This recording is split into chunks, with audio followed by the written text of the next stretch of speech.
I just had that microphone muted. My bad. Hello everybody. Pull this closer to me, my mic. Oh, hello everybody. It's good to see everyone. Good afternoon. Hello, Home Cruise, Scorpio, Steven, Cobra, all of you. It's good to have people here. I'm just going to give people another minute or so to start showing up, then we can begin. So if you saw the live stream last week, we read chapters, it was 1 through 8, I believe. I have to go back and check. I think it was that. I think it was chapters 1 through 8. But now I can't remember if we actually read 8 or we stopped before 8.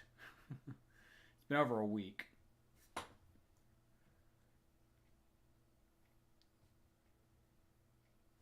don't remember. It was... You remember Illumination? You think Mario is better than Astro Boy? Yes. Like, that's not even a contest. Mario's way better.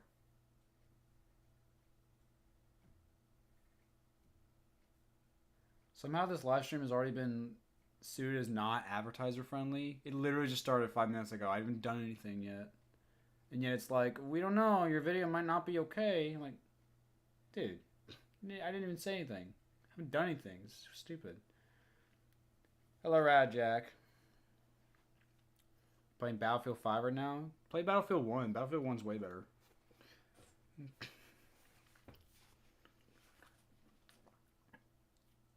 I should play Battlefield 1. That was such a great game. I think we stopped at 8. Yeah, I think so too. I looked at it a bit and I don't remember reading this part, so I think we started number 8.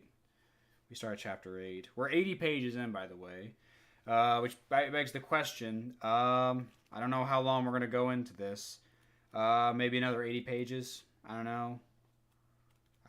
We'll have to wait and see. Like I said, I'll probably just stop when I'm done, when I want to. Like I said, I intend to read this whole thing, but, you know, it's probably going to take a couple of live streams for sure. Battlefield 4 is better than all of them? Nah, man, Battlefield 1's the best. Battlefield 1 is amazing. It was actually a really good game. I'm starting my first food review in this food fight. It's kind of an easy one to review, not gonna lie, but I guess the starters go. That one works. Ever heard the Crash Team, Rumble, and Steve Disney? I have no idea what that is. I have no idea what that is at all. Sounds like a Rocket League knockoff from Disney.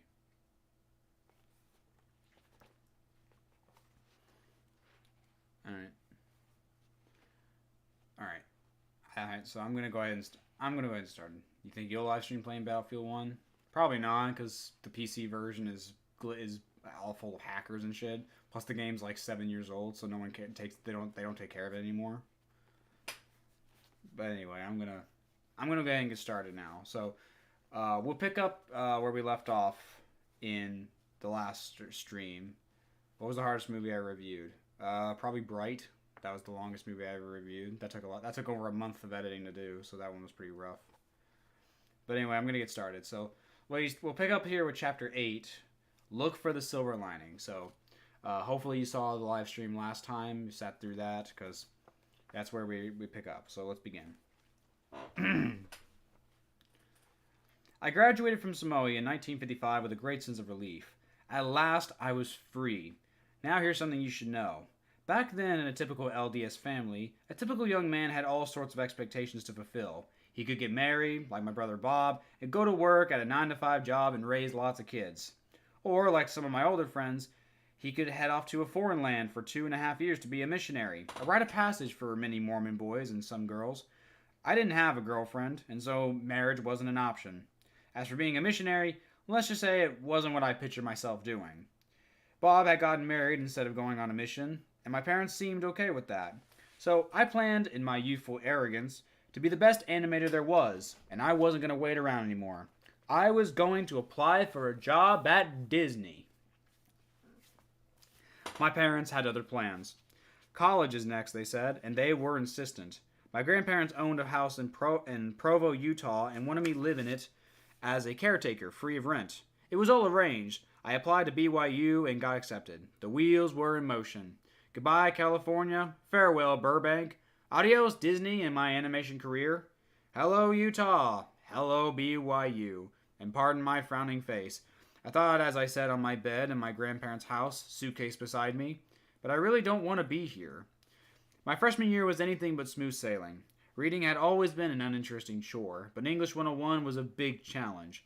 There were essays to write, one every week, and me with a limited vocabulary. He says that, and yet this book has like 10 words I've never even heard of or understood.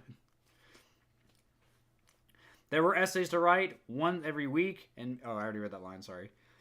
I had always been a slow reader, stumbling to get through just one paragraph on a printed page. Now there were so many words I had never even seen before.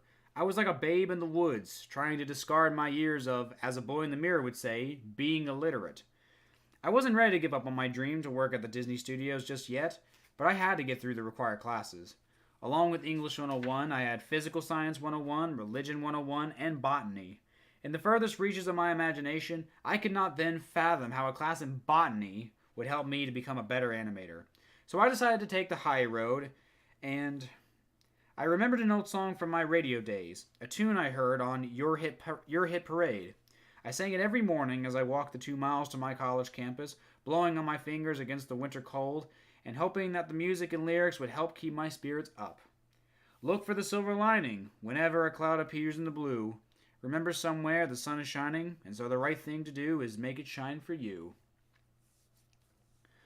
One evening as I was singing that song while getting ready for bed, the young man in the mirror cleared his throat. Have you forgotten Judge Whittaker? The head of the motion picture department of BYU, I said slowly remembering. He said he would see you if you called. He prompted me impatiently. He might even get you a job. I think I have his card, but will he even remember me? He folded his arms. The real question is, do you remember where you put the card? Of course I do, retorted. Then I sagged. Of course I don't. He rolled his eyes. Use the faculty directory. That's good advice, I replied. The directory actually proved useful. Within a day, I found myself in front of Judge Whittaker, who welcomed me with a grin as if he had been expecting me. Do you remember that $15,000 animation camera stand that Judge showed me when I first met him? Well, I became the operator after Judge Whittaker offered me that job. Also, I began painting realistic backdrops, mostly urban scenes for the studio's live-action films. One day, as I was painting away, Judge Whittaker came up to the soundstage. He surveyed my work appreciatively, then asked, "Did you give it up?" I knew immediately what he meant. No, I didn't give animation up. I'm here at BYU to keep my parents happy. I stared down at the city scene I was painting and shook my head ruefully. I'm an animator, but no one seems to believe me when I tell them. I do, said Judge. I knew that the first day we met. When Disney hires you, and they will, please drop me a postcard. Those words meant the world to me. That night, I made a promise to the young man in the mirror. The first chance I get, I'm gone. You'll see me going up Riverside, taking a right into Buena Vista, and another right straight through the Disney main gates. Fat fingers. Catching up on the reading was challenging enough, but along came Sam Pratt, my mother's brother, my very resourceful uncle who saw me as an opportunity to sell a harp to the university and the BYU Symphony Orchestra. I don't play the harp, I protested. You play the piano, Sam said. You read notes. That's a plus. Instead of hitting the keys as you do on the keyboard, you pluck them on the harp. Look, I'll supply the harp and the lessons. Besides, Don, you're a smart kid. By the end of summer, you'll have mastered it. Think of how proud your parents will be, and you'll be doing me a big favor. Now, a harp is not an instrument for young men with big fat fingers. The strings are too close together. If your fingernails touch a vibrating string, there is a horrible buzzing sound. There are 7 pedals located at the base of the harp, put there for sharps and flats. Each of the 7 pedals have 3 notches or 3 positions. Properly positioned, they determine the They determine the harmonic scale, and properly positioned. Well, let's just say that I love the sound of the harp, but I was ill-suited to play it. That summer, I really did apply myself. I practiced every day, but I must tell you, the cards were stacked against me. Fat fingers. By September, I could only play one piece, John Thompson's Swans on the Lake, the poster child for harps. I was not. But it was too late to back out now. The BYU orchestra went on tour, and I, the harpist, was invited to tag along. A harp is a large instrument, but the harp case itself is enormous and extremely heavy. It was never going to fit in the luggage compartment under the tour bus, so at great expense, the orchestra hired a Chevy station wagon to carry it, its driver following behind the two tour buses. In each city we were to play, the musicians stayed with each Sorry, let me start this sentence over. In each city we were to play, the musicians stayed with members of the church who were assigned to drive them to the tabernacle for the concert. On the first night, someone called my name as I was getting out of the car. The distraction was just enough. I looked for that person as I slammed the door, and oh, the pain! I screamed as it consumed every cell in my body. The door had smashed my left thumb, and it immediately began swelling. Ow. The program listed me as the harpist, but the Nutcracker Suite, the harp cadenza, was not played. What a waste. When the driver of the station wagon heard about the injury, he threatened to take me into the alley and beat me up. That's certainly interesting. Oh well. The bargain. What if I made a bargain with my parents? I asked the young man in the mirror. A bargain? I'll put on a long face. I'll tell them I'm miserable at BYU. They'll understand. I'll promise to get straight A's this year in exchange for letting me apply to Disney next year. Brilliant, said the guy in the mirror. There's only one problem. How will you get an A in freshman English if you can barely read? Then I'll learn to. For once, the guy in the mirror brightened. Well, things are looking up. Saints be praised, my parents bought the idea. If I got an A in freshman English, I could leave school and apply at Disney. Sometimes during that year, I felt like giving up, but I knew I couldn't. I burnt the midnight oil to keep up with assigned readings and wrote essays that I hoped would make sense to the teacher. And so I was fighting off sleep in English class when our professor was leading us through Homer's The Odyssey. That night before, Homer's words were swimming on the page like little minnows slipping through my fingers. But when our professor dived into telling the story of Odious, wouldn't you know it, the raging, blinded Cyclops came alive, chasing Odious and his men to their ship. The swirling waves of Poseidon drowned his crew, casting the hero adrift and alone and afraid. Doesn't all that sound terrifying? You bet I was remembering Homer. You bet I was remembering Homer when we were animating the towering waves that crash over Fievel and Anastasia. So that's what he was thinking about when he animated for Fievel Goes Wet for the American Tail and Anastasia. Oh, hey Jack, good to see you. He read parts out loud to us.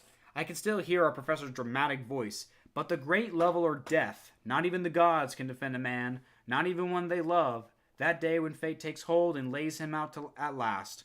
At that line, he'd set down his book and looked around at us. Who or what led Odysseus to his destiny? Was it fate, the gods, or his choices his own? I hadn't a clue, but the way he was asking that question, as if just maybe I had the answer deep down inside me, made me resolve to try and figure it out. I was sleepless until dawn, wondering and wondering and wondering. Do we humans make our own choices? Or does something bigger determine our path in life? A bell rang deep inside of me. I hadn't been going to church, just keeping up with schoolwork, and drawing was keeping me busy. That next Sunday, I went to my I went with my grandparents to find the big picture. A quick aside. I've been a regular churchgoer since that Sunday, and even now, I never miss a meeting if I can help it. During my career, I've made little mention about my affiliation with the Church of Jesus Christ of Latter-day Saints. Worshipping God is a very personal matter, and all of God's children are free to make their own choices on the subject. My relationship with the man upstairs is a pillar of my own life. It's why I create. Now you know that, which makes you wiser than I was at the time. Back then, I was just trying to figure it out as I went along. So back to the story. Did I get an A in English? Well, I managed to get a B, but happily my parents looked the other way. In May of 1956, I left Provo and moved back to live with my family in Santa Monica, and back on the path I had chosen. The next day, I was on the phone with Andy Ingman, the guy in charge of hiring at Disney. He boldly did everything in his power to discourage me. Do you have any animation experience, he asked. No, sir. I'm only 18, but I can draw, I replied. That's nice, Sonny, but we're not hiring students. I sensed he was about to hang up, and I said desperately, "Pardon me, sir, but can I just say something about that? Sir, I meant Mr. Ingman, sir. I think you need me. I've been preparing for this moment for 18 years." There was silence on the other end of the phone. "Just give me a chance," I pleaded. "At least an interview." He sighed. "I have an opening tomorrow. Can you be there at 10? I nearly did a cartwheel. "Yes, sir, I can." "Good," he said crisply. "Be sure to bring your portfolio." "Right, I'll do that. You won't regret this, I promise." I hung up the phone, turned to my mom, and said, "What's a portfolio?" We looked it up in the dictionary. A hinged cover or flexible case of carrying loose papers, pictures, artwork, or pamphlets. "Oh, they want to see my drawings," I said. Mom bought an artist portfolio, and I stayed up most of the night making new sketches to put in it. I was so excited. It never entered my mind that they might say no. As far as I was concerned, this was a slam dunk. This was the moment I'd been waiting for. Sleeping that night was out of the question. It was like Christmas Eve all over again. At last the sun rose, and I was up and glad to be alive. This time, driving to the Disney Studios was easier than it was with my aunt. My mom and I found it without any difficulty. The first security guard waved us through, and we walked in the visitor's lot.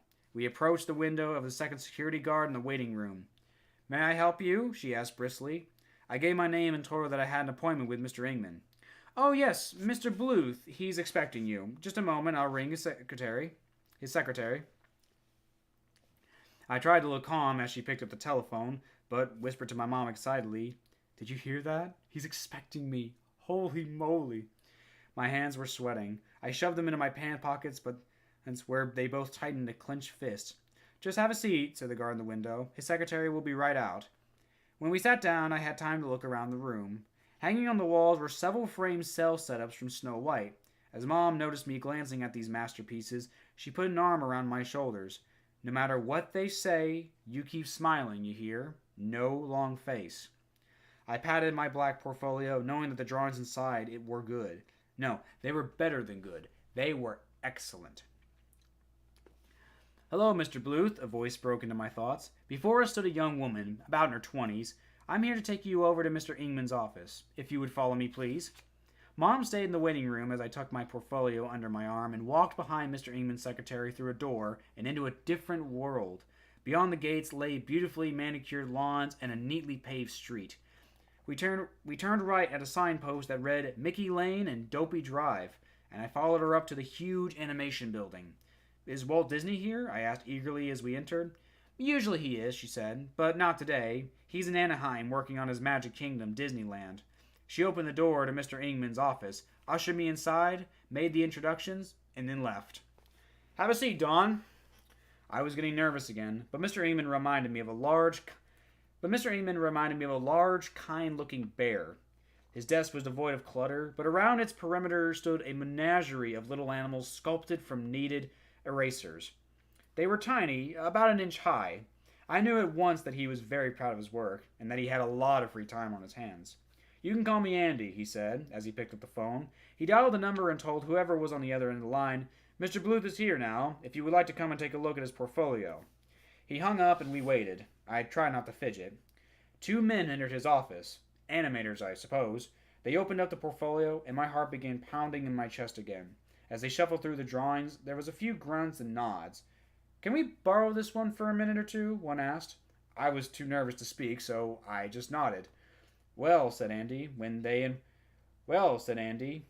my portfolio walked out the door. "That's certainly a good sign. They usually just leave without a word." He must have guessed what I was going to ask, because he continued, "What they're doing is showing your work off to the committee upstairs. Keep your fingers crossed. This could be your lucky day." The 2 men returned, followed by a third. They each shook my hand and introduced themselves. They said they wanted to show one more person my portfolio, and out the door they went. As we waited, Andy told stories about the studio's current production, Sleeping Beauty. I listened, but wondered what was going on. When the 3 men returned, they were followed by a fourth, who was introduced to me as John Lansbury. I had never heard of the legendary John Lansbury, or Disney's 9 old men, his cohort of core animators. They all thanked me for coming in, and then John Lansbury said, Go home, young man. We'll let you know. That was not what I wanted to hear, but I took my mother's advice. I smiled, shook their hands, and then thanked Andy's secretary for leading me back to the main gate. Mom didn't ask anything until we were in the car on the way back to Santa Monica. Well, tell me, how did it go? Not too good, I said glumly. They're not hiring. Maybe I'm too young. Let's not talk about it. We were silent the rest of the trip home. As we pulled into the drive, my brother Fred came running out to meet us, waving a piece of paper. They called, he screamed. Disney called. You've been hired. I wrote it down. Listen to this. He read from the paper. You start Monday, June 19th at 8 o'clock. You could have knocked me over with a very tiny feather. At last my foot was in the Disney door. My dream was coming true and I would one day be an animator. Gosh, I thought, that sounds peachy, doesn't it? Don Bluth, a Disney animator. And he's about to work on a Disney movie called Sleeping Beauty. A wonderful journey was just beginning. Chapter 9. Welcome to the Mouse House. Walt Disney's animation building was partly paid for by Snow White's profits. The balance was financed by Bank of America, which expressed a bit of concern. After all, Walt had gone bankrupt early in his career before the success of Mickey Mouse, and nearly gone bankrupt again in the middle of making Snow White. And did you know that everyone called Snow White Walt's Folly? Who's going to watch a bunch of silly drawings for 80 minutes? It'll lose money. The bank insisted that the building be designed with a dual purpose, something that could easily be converted into a hospital if the studio ever went under. That explains why just off the wide main hallway there were wings that held a series of rooms with windows. These could easily be filled with hospital beds and patients should the need arise. There were 6 wings on each of the 3 floors, A, B, C, D, E, and F.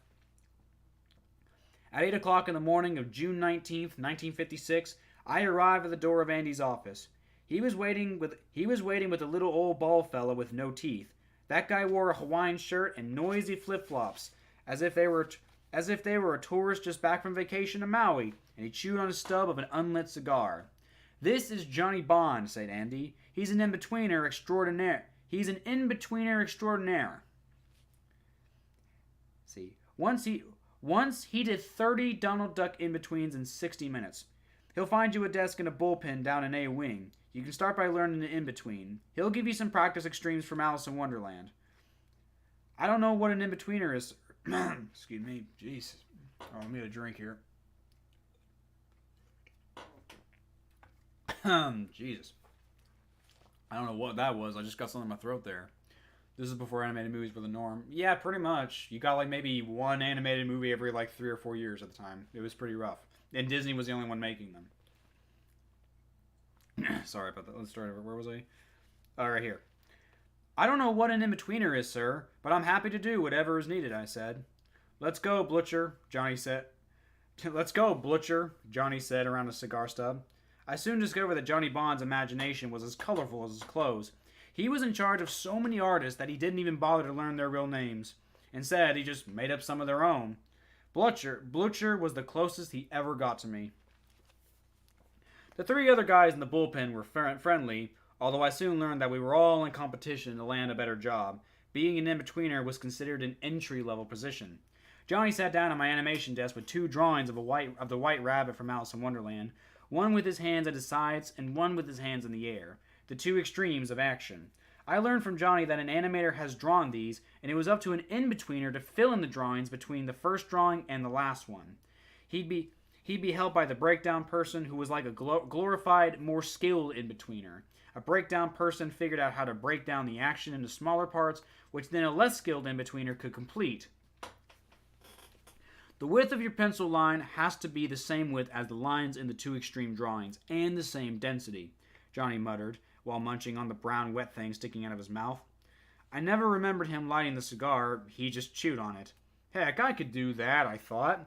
Okay, Blutcher, it's all yours, Johnny said, getting up from his seat. I'll be back to check up on you in a couple of hours. I had a 3-day trial period so they could see if I knew what I was doing. After 3 days, Johnny Bond appeared at my desk. The other 3 in-betweeners looked up, watching. Would I be kicked out of the door so soon? Blutcher, come with me. You're going to the bullpen in B-Wing. You'll be doing in-betweens in the John Lounsbury unit. Thank you, Mr. Bond, I said, filled with pride. Don't thank me, he replied brusquely. Lonsbury requested it. You'll be working with his assistant, Glenn Schmidt.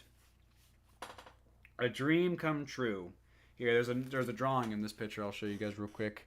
I guess that's supposed to be Don arriving at Walt Disney Studios, Mickey Lane and Dopey Drive. It's a pretty nice drawing. I like it. Got little animals there. Yeah, it's really nice. Why didn't he even have chewing tobacco? I don't know. I'm not sure if chewing tobacco was a thing. Well, it probably was. I don't know. Maybe he just liked chewing on the stick. A dream come true.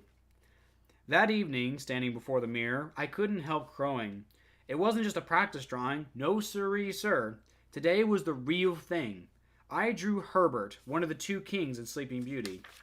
I made sure that the lines on the paper were just perfect. So for those who don't remember who Hubert is, he was Prince Philip's father in Sleeping Beauty. He was like between the two kings, he was the big fat red one. You know, like you guys can look it up if you want to.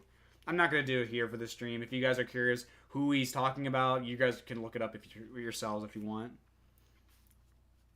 Or just I could describe and you go, oh, I remember him. Yeah. Then I took my drawing to Glenn to get his okay. And what do you think he said? I didn't bother waiting for the guy in the mirror to reply. It's perfect. That's what Glenn said. Perfect. I waited for my congratulations. He narrowed his eyes. You're telling me your in-between drawing was perfect?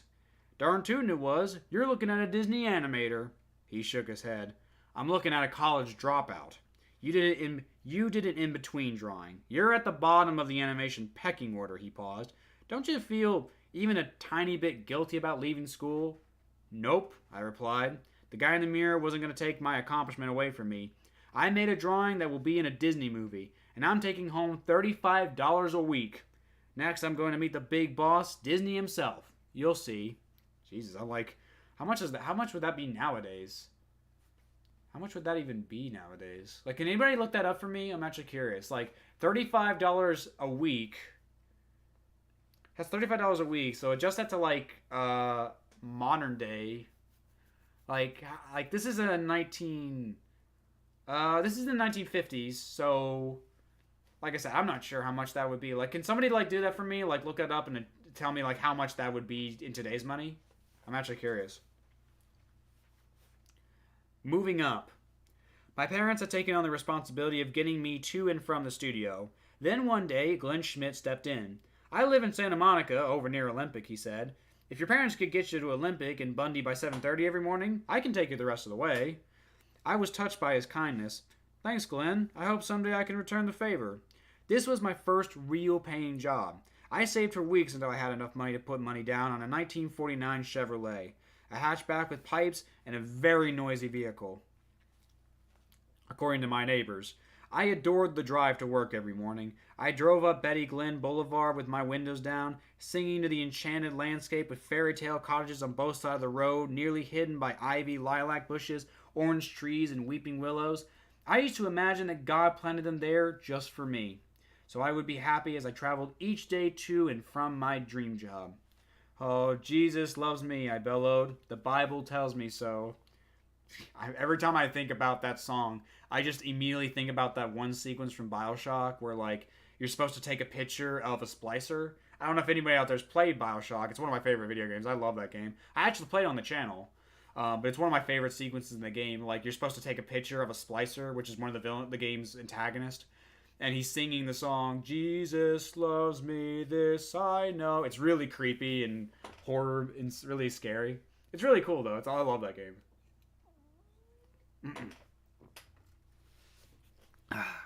Okay, back to it. Picture this. About every 30 days or so, the animation team was invited to a screening to see the progress of Sleeping Beauty. As a young animator, this was my chance for me to view the movie stages of development, mainly via pencil test animation with some placeholder music and a few sound effects. The original handmade drawings have been shot. As of 2019, Don would have made $381.15 today. That's a week? That's not bad. $381.15 a day. For a week, that's So he's making $381 a week. That's a little more than minimum wage. I remember when I was working at Papa John's, I made at least $250 every 2 weeks. So that's he's doing better than I was doing when I worked at Papa John's. Hell, I'd argue he's still doing better than me. He would do better than me now, with YouTube being the way it is. All right, sorry, where was I? The original handmade drawings have been shot a frame at a time and were projected at 24 frames per second, giving the illusion that the characters were moving and alive. I learned that what we viewed was called a pencil test, because the directors were testing the drawings to see if they were moving properly. All of this helped me to understand the process of crafting an animated movie with so many moving parts. It was mind-boggling. The primary concern of the three Sleeping Beauty and... Sorry. I don't know what's wrong in my throat today. The primary concern of the three Sleeping Beauty animation directors was the emotional impact of the story. The screening was an opportunity for them to get an audience reaction. Did we see anything that might bother the audience? We were asked. Could we suggest any changes that might improve the film? There were complainers here and there who spoke up, but I was not one of them. As far as I was concerned, it was perfection. I didn't notice at the time how the animators jockeyed for attention from the directors, or how closely people were watching me, the new kid, to see what I could do. I was focused on climbing up the corporate ladder. I spent only 2 months as an in-betweener before Andy Ingman gave me a promotion. I was bumped up to breakdown, and with that came a pay raise. Now, most guys in the bullpen had been in the company longer than I had, yet I was being moved up past them. And then, only 4 months later, Johnny Bond popped into the bullpen to say, "It's moving day, Blurcher. Pack your things. The movers will be up here in an hour to relocate you." "Now where am I going?" I asked. "In a room next to Lowndes." "But that's Glenn's room," I protested. "Not anymore. You're Lansbury's new assistant," he said. An assistant animator in only 6 months. I couldn't wait to break the news to the guy in the mirror. But what about Glenn? I was so excited about my promotion that I really wasn't thinking about what this meant for him. Even now, I'm ashamed of when I think of how many artists I hurt on my way to the top. One afternoon a few days later, Glenn taught me a good lesson in humility. He knocked on the door to my room, his old room, and came in and shut the door. I looked up about to greet him, but something in his expression stopped me. "I want you to know something," he began. "I forgive you." "Forgive me for what?" I asked. "You took my job," he said. "It's okay, Don. You're very good, and I think you deserve it. I love you anyway." He turned and walked out. Regret doesn't quite describe the feeling that welled up inside me. My mother had taught me that other people's feelings should always come first. I had forgotten that rule. I apologized to Glenn, but it was too late. Pretty soon, he would leave the studio for good. From that point, I knew I was on everyone's radar. I had become an assistant animator in less than a year. Some were happy for my success, but my good fortune ignited a deep resentment in a few.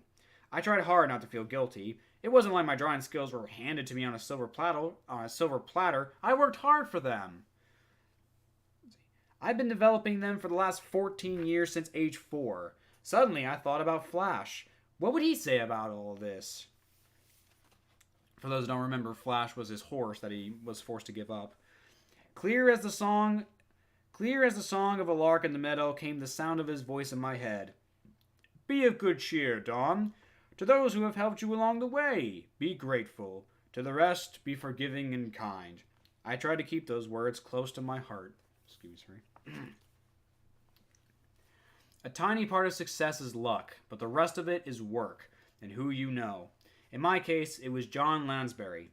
John Lansbury was a legend John Lansbury was a legendary artist who animated memorable characters for Fantasia, Pinocchio, and Dumbo, and was the animation director for Alice in Wonderland, and Peter Pan, among others. He was a master of positive thinking. Whenever there was a drawing problem that I just couldn't figure out, I would take it to him. However, he refused to solve it for me. He would simply say, "You can do this. You have the skill. Hell, you draw better than I do. Go do it. Surprise me." Then he would add, "I don't want to be disturbed. I'm going to my office now to plan a scene." He would shoo me out and close the door. That meant he was taking a nap. He gave me a hand up. He gave me a hand up. Although we became great friends, he was the master and I the apprentice. There was an invisible line between the two kingdoms, and I made sure to never cross it. I listened with respect when he spoke. I never butted in. I was there to learn. I left my ego in my car out in the parking lot. The Belly of the Beast. John Lansbury's experience at the studio went way back as far as Snow White. He was just a kid in those days doing in-betweens. Oh my goodness, the stories he would tell left me speechless. The Disney animated film that the public sees on the big screen was only part of the real story. Behind the scenes were clashes of personalities, intrigue, jealousy, treachery, tragedy, betrayal, depression, and a lot of alcohol.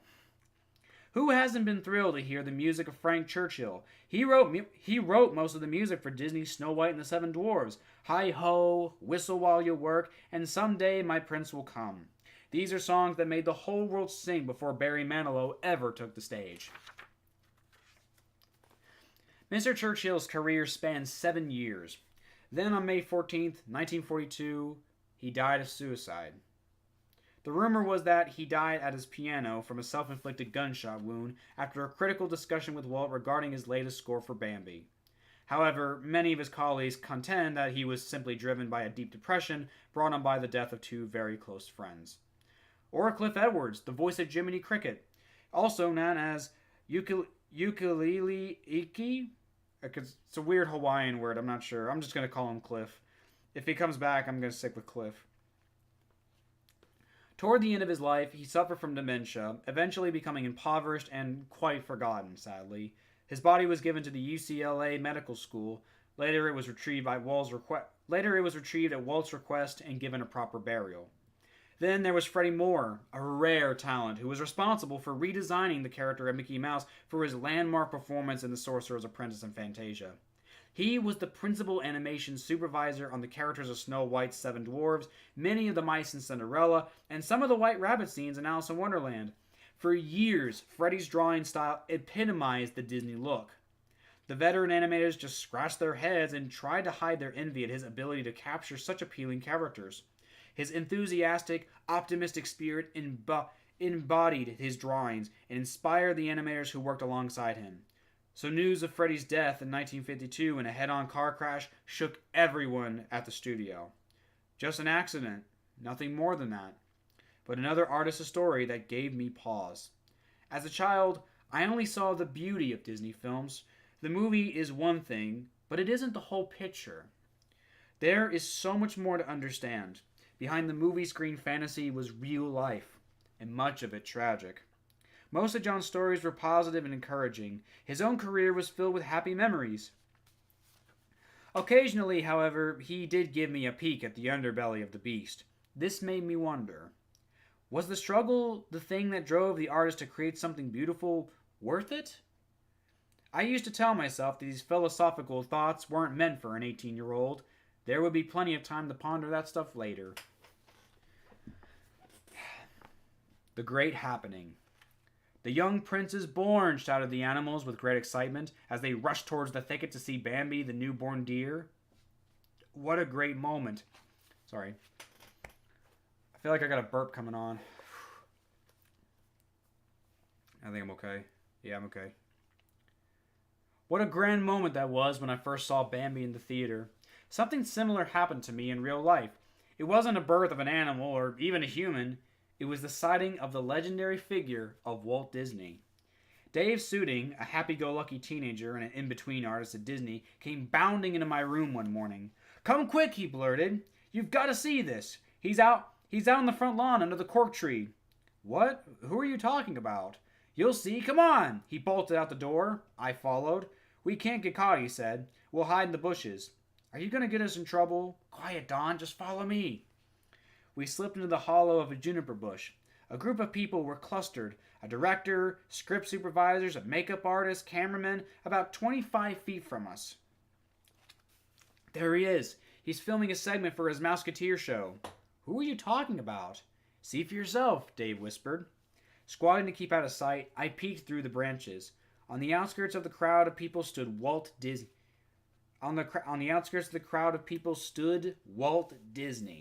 I would have recognized him anywhere. All the photos I had collected of him didn't do him justice.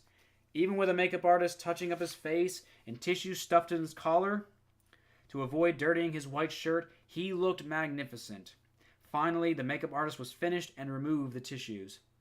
"This is the take," shouted the director. "Roll camera." "Speed," barked the cameraman. "And action," said the director softly. Walt smiled and looked straight into the lens of the camera. "Welcome, Mouseketeers," he said. "Today, Annette and Bobby will be doing..." He paused. "Damn son of a bitch! I can't remember the fucking lines!" So the lines are censored here, but that's clearly what he said. Walt Disney himself said, "I can't remember the fucking lines." That's pretty funny. That's pretty good. The words pierced my brain like a red-hot poker, and I fell back on my butt. Walt, my childhood idol, standing mere feet from me, was not only swearing, but using the F word. How could that be? I was first struck by horror, and then by a sense of relief. If Walt could swear, then so could I. "Jiminy crickets," I said, giggling and giddy with a newfound freedom. Dave glanced over at my ear-to-ear grin. "Darn," I whispered. "I mean, damn. It's like me in middle school. I was like, when I used to be the kid that never swore back in elementary school. Like, I remember all my friends swore, and I was like, I'm not going to swear. I'll get in trouble. But then one day it finally occurred to me. I don't know where it came from. It just finally, like, clicked in my mind going, wait, my parents aren't here. And as long as I don't...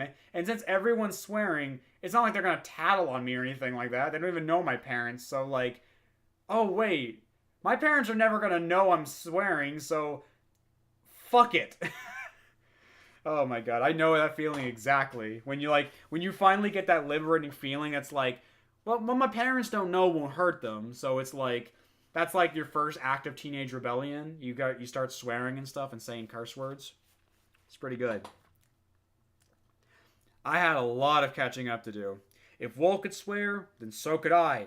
I just had to remember not to do it in front of my mom or dad, or Bob or Fred or Sam or any of my other siblings. I could swear in front of the guy in the mirror, though. He wouldn't give a damn. He looked at me. It's like Violet from The Incredibles. He looked at me. Another powerful scene from Bambi is when the great stag walks out of the forest and into the meadow, and all the deer halt in their tracks to show their respect. The forest monarch, his muscles rippling in the sun, slowly makes his way toward the little fawn Bambi. Then the stag halts and looks down at him. At first, Bambi tries to say something, but overwhelmed at the sight of this magnificent animal, he shrinks back, without realizing that this is his father. As the stag regally walks on and disappears into the pine of the forest, Bambi turns to his mother. He stopped and looked at me. "Yes, I know," she replies. "Why was everyone still when he came on the meadow?" he asked. "Everyone respects him," says the mother. "For of all the deer in the forest, not one has lived half as long. He's very brave and very wise. That's why he's known as the Prince of the Forest." Next to the animation building was a vacant lot and a volleyball court. Exercise was a part of our daily routine, and the lunch hour was the perfect time to do it. Summertime in Burbank is hot. So the studio had showers in the basement of the animation building where we could cool off before going back to our desk. So picture this.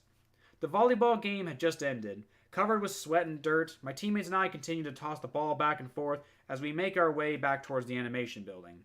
We were heading towards the ramp, which led to the doors on the west side of the building. Then it happened. The ball was coming right at me. I jumped to catch it, turned, and bumped into someone who was walking down the walkway. I sprawled on the ground, looking up at the silhouette of a man against the sun. Silence. My teammates weren't saying a word. Even the birds had stopped singing. My heart skipped a couple of beats, and then the man spoke. "Well, youngster," he said. His voice was what I imagined God would sound like, deep and filled with authority. Several seconds passed, during which I felt an imposing, unknown figure staring down at me. Then he spoke again. "If you slow down, you'll go much farther in life." He then stepped around me. I mumbled an apology as I got up. You know who that was? Hissed one of my teammates. Of course I know. Shut up! I hissed back, although I had no idea. Wait till the news gets around, he said, laughing. You just slammed into the boss. Good luck, kiddo. I can't tell you how many times I had imagined my first meeting with my hero, but I never thought I would nearly knock him over. As predicted, news of the incident spread like wildfire. There was snickering in the halls and laughing as I entered the room.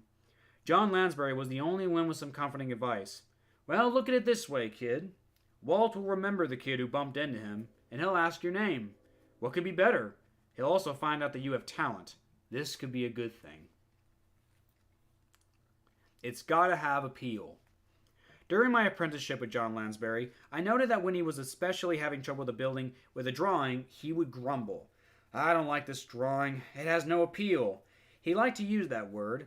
He believed that a drawing is a multifaceted challenge. It has to be a design that is pleasant to look at, and it has to represent a human emotion. And sometimes getting pencil scribblings on a piece of paper to represent emotion made John toss the pencil and announce that he was going to D-Wing to see Milt Call. For anyone interested, Milt Call is actually my personal favorite of the Disney 9 Men. I just love how fucking much of a mad lad he was. Oh, excuse me, there was that burp that was coming up. Milt Call is my personal favorite of the 9 Men. His style was so good. He was really good with 3D and with making things look 3D. He was really talented with animals. And I love that little, head swivel thing that he always did whenever he was drawing to show off. If you look up Milt Call head swiveling, you'll know what I'm talking about.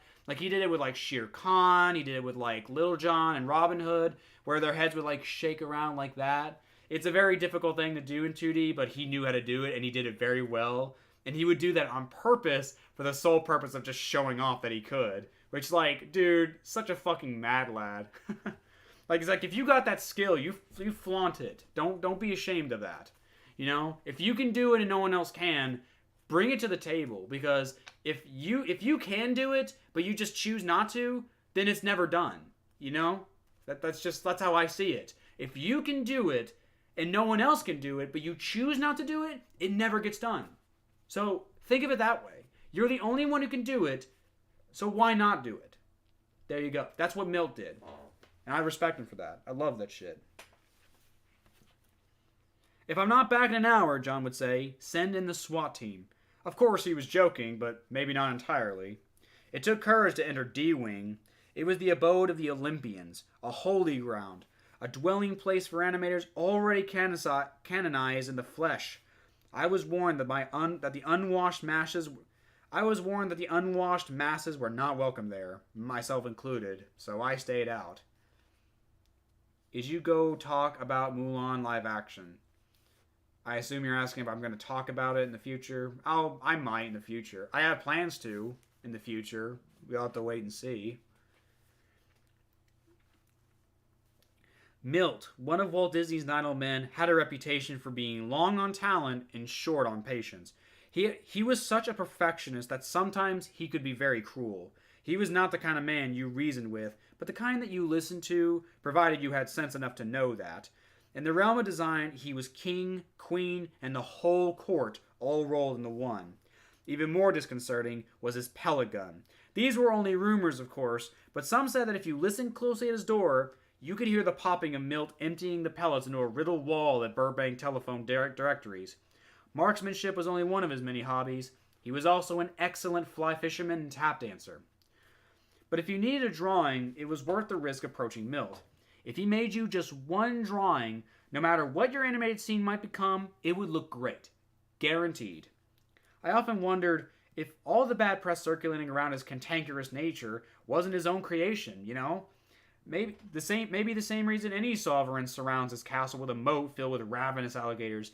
It discourages intruders and grows the mythology. On this one occasion, within the hour, John returned grinning while holding the cherished drawing as if it were some fuzzy bear he just won tossing dimes into cups at the Long Beach Pike. He makes it look so easy, John said, slapping his hand to his head. It just flows out of his pencil. And it's weird the way he does it. He draws the silhouette of the character first, then fills in the details. Nobody does that. Nobody.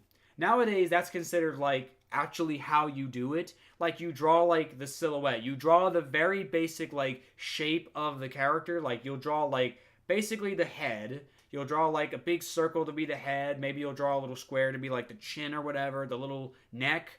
Then you fill in the details. Back then, you just started with everything. You did it all at the same time. But he started with a very simple shape first, then filled it all in as it all kind of came together.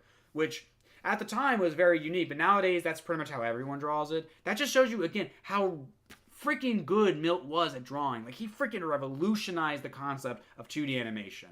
Fucking mad lad. I respect him so much. Like, yeah, in case you're wondering why he's my favorite, that's the reason why. He was just so good at his job. He did a really good job at it. I hope you review MG's TMNT in the future. I might, actually. I've actually been interested in that one for a while. I might review that in the future. Not anytime soon, sadly, because I just have way too much on my plate, but it's on the plate. I'll admit that. My hands trembled as he handed me the prized drawing. King Stefan, the father of Aurora, I whispered. Wow, it's fantastic. It's the actual drawing they use in the movie, too. Like, the actual final design that's in the movie for King Stefan, who is Aurora's father, that's the one that Milt Kahl drew.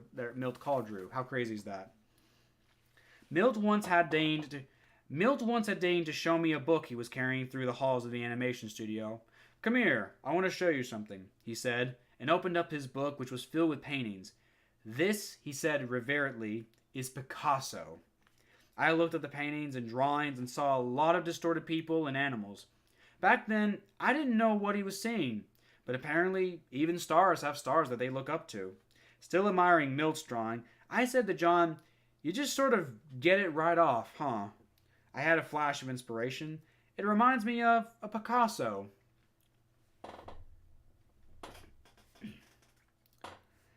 Funny you should say that, said John. Picasso is a favorite of Milt's. But Milt belongs to us. He's our Picasso. The rest of us are just amateurs, but you mustn't tell anyone that I said that. As I nodded a reassuring promise, my eye caught a glimpse of King Hubert, the jolly father of Prince Philip, Aurora's true love, lying on John's desk. It was a John original, and it was gorgeous. So yeah, John actually designed Prince Philip. So yeah, Milt designed King Stefan.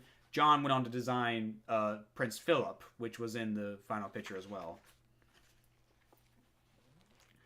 Who is John kidding? I thought to myself. He really has no idea how good he is. I knew in that moment that I had found the perfect animating mentor. His wonderful style, his sense of design, and his humble approach to teaching would become my own. And then, all the things I dreamt about in my childhood were coming true. Every Sunday I nodded sagely when our bishop or another member of the congregation spoke of humility, but I still thought I was the one pulling all the strings and making it happen. Nightly I bragged to the guy in the mirror, look at me, look at what I can do. Let's go back to the Odyssey for a moment. After conquering Troy, Odysseus was delayed 20 years trying to get back home to his wife, Penelope. Every roadblock you can think of was thrown into his path. He was cursed, lost, oppressed. Finally, his ships were smashed upon the rocks, and his men drowned at sea. He was left alone, clinging helplessly to a piece of flotsam, shaking his fist at the heavens and screaming at the gods. Why? What have I done to deserve this? The answer came from Poseidon, god of the sea. You boasted, came the answer, loud and clear. Did you think you conquered Troy all by yourself? It was I, Poseidon, who gave you the power to do it, and you took all of the credit. That pissed me off, and that is why you must suffer. I had asked Judge Whittaker a searching question about why he left the Disney studio to embrace a new career in teaching at BYU. His reply was short and simple. I came to a crossroads in my life. He said I followed my heart. And that is the first act. That's right, I forgot there were actually acts to this story. The first act was the stage is set. So yeah, this was what the first stage looked like. The stage is set with a unicorn. And now we're officially in the second act, Act 2. The greatest treasure a man can acquire, with a boy reading books in his bed. It's, yeah. So now we're officially in Act 2. I guess I could have ended the last stream with this act, I guess, if I had known. Where does the next act show up? I can't promise we're gonna get to the third act in this stream. Let's see. Yeah, it's a little ways. It's another 100 pages away. Yeah, we're not reaching Act 3 today. I'm not gonna do that. Sorry. Like I said, I plan to read for a little while longer. Maybe another hour. Let's see. We've been reading for about an hour now, so I might read for another hour, and then we'll call it there. So yeah, we'll still get plenty of reading done today. I highly recommend you check out The Last Ronin, but I warn you, it's depressing. Oh, I've heard about The Last Ronin. Yeah, I've heard about that. I can only imagine what Don's section on the direct-to-video sequels will be like. I don't know. I don't know if he'd say anything about that, to be honest, because he had nothing to do with those. I don't know. I don't know if he'd say any comment on those. Well, maybe he'll bring up the Land for Time sequels, maybe those or whatever. He might bring those up, but that'll be way later in the book, because we're still at his time at Disney. Chapter 10: The Call. Now, I'm known to the world as Don the Animator, the guy who makes movies. I don't place a big emphasis on my affiliation with the Church of Latter-day Saints, but my philosophy is woven invisibly into every film I've produced. Personally, I have a great faith in the Savior of our world, Jesus Christ, and my testimony influences everything that I do. I just don't wear it on my sleeve that much. But what I'm going to tell you is about how the course of my life changed. It gets into my personal relationship to God and what I think about my place in His universe. The next chapter is very personal, so I ask that you don't mock me. We're not going to mock him. He has every right to be this faith. He has every right. He's honest about it. I can respect that. I gulped. I was too embarrassed. Oh, wait, sorry. I skipped the part, did I? Whoops. It started when I was about 20 years old, when the bishop of my church called me into his office one Sunday. Steepling his fingers, he asked, "Don, have you thought about going on a mission?" I gulped. I was too embarrassed to admit that I hadn't even considered it at all. I knew guys who heard their calling to go on a mission. They had to apply to the general authorities in Salt Lake and get accepted. Then they disappeared to a foreign land for 2.5 years and then returned to have full productive lives. But God bless them. I knew my calling. I was an animator. My future held more characters to draw, more films to work on, success, fame, and money. I opened my mouth to respectfully decline, but then a quiet voice asked a question that shook me into my core. Is this just your plan, and not God's? Well, Don, asked the bishop, as his gaze searched mine. I was desperately thinking to myself, must I say yes? Can I say no? What should I do? I think I should talk to my parents, I stammered at last. That's fine, he said gently, but remember, the choice is up to you. My head was spinning as I left the bishop's office. That night, my parents seemed just as startled by the bishop's question as I was. I'd never, ever mentioned going on a mission to them.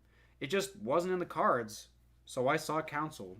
My dad said it was up to me. My mom agreed, but I could tell that she was moved. Her father had headed the mission in Mexico, but the family hadn't been represented on a mission for years. It would make the family so happy, she said with a sigh. But we can't afford to pay for your mission. I protested. Holy Toledo, all along, my parents had been setting aside money in case I or my brothers ever did get the calling. I was flabbergasted. God will open a way, Mom used to say, and apparently he did. That night, I poured my heart out to the young man in the mirror. For heaven's sake, I hated to read. I wasn't smart enough to share the message of the scriptures, yet I was flattered that the bishop saw me as someone who could. And what about my dream to be an animator, too? I mean, I was working at Disney with John Lansbury. What will I do? I wailed. This is a no-brainer, said the reflection sternly. The question is simple. Who do you love the most, God or Disney? I sulked. That's not a fair question. I can't see God, but I can see Walt Disney. In fact, I have seen him. I bumped into him. But you believe in guardian angels, the guy in the mirror pointed out, which you can't see. Okay, chalk went up for you, I snapped. You're no help at all. Oh, I see, said the reflection. I'm talking to an arrogant little boy who thinks, don't call me a boy! I'm 19! We stared at each other for the longest time. I sat down on the bed. Sorry. We stared at each other for the longest time. I sat down on the bed, and so did he. What will I say to John? I put my head in my hands. And how can I walk away from everything that I've worked for? Now you see that this is your vanity speaking. You asked Judge Whittaker why he left Disney. He said he had come to a crossroads. Well, kiddo, welcome aboard. Now you know exactly what he meant. This is your crossroads. Can I say no? I asked the young man in the mirror. But even as I asked, I know the answer already. No, you can't. Would you ever go on a mission, DJ? No. No, I'm not very religious myself. I think I define myself as Christian, but I'm not very religious at all. So no, I would not go on a mission. Sorry. That's just me. Yeah. Total respect for those who want to go on missions. It's their religious right to do what they want, but religion is not a part of my life. Sorry. I returned to the bishop and heard myself saying, yes, I'll go. I was scared.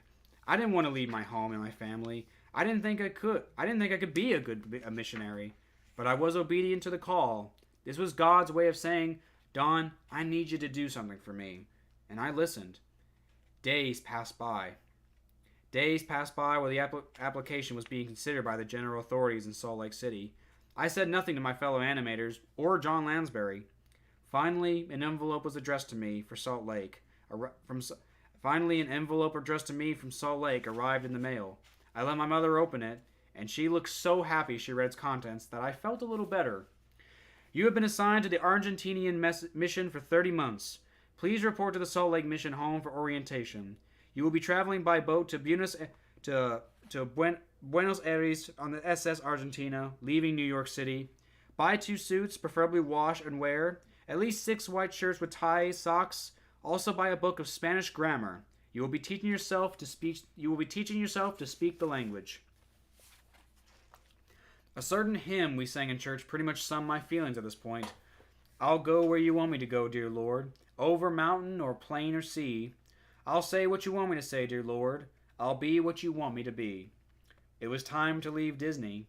But first, I had to make my peace with John, the man who had done so much to advance my career. I knew the news would make him unhappy. I feared that in his eyes I would seem ungrateful. I went to work the next morning resolved to get the painful moment over with. John, I said at the doorway of his office, without even a good morning. He took one look at my serious expression and put down his pencil. He waved me into his office. I have something to tell you. I hesitated, terrified of what he might say, but then took the plunge. I'm leaving the studio to go on a mission for the Mormon Church.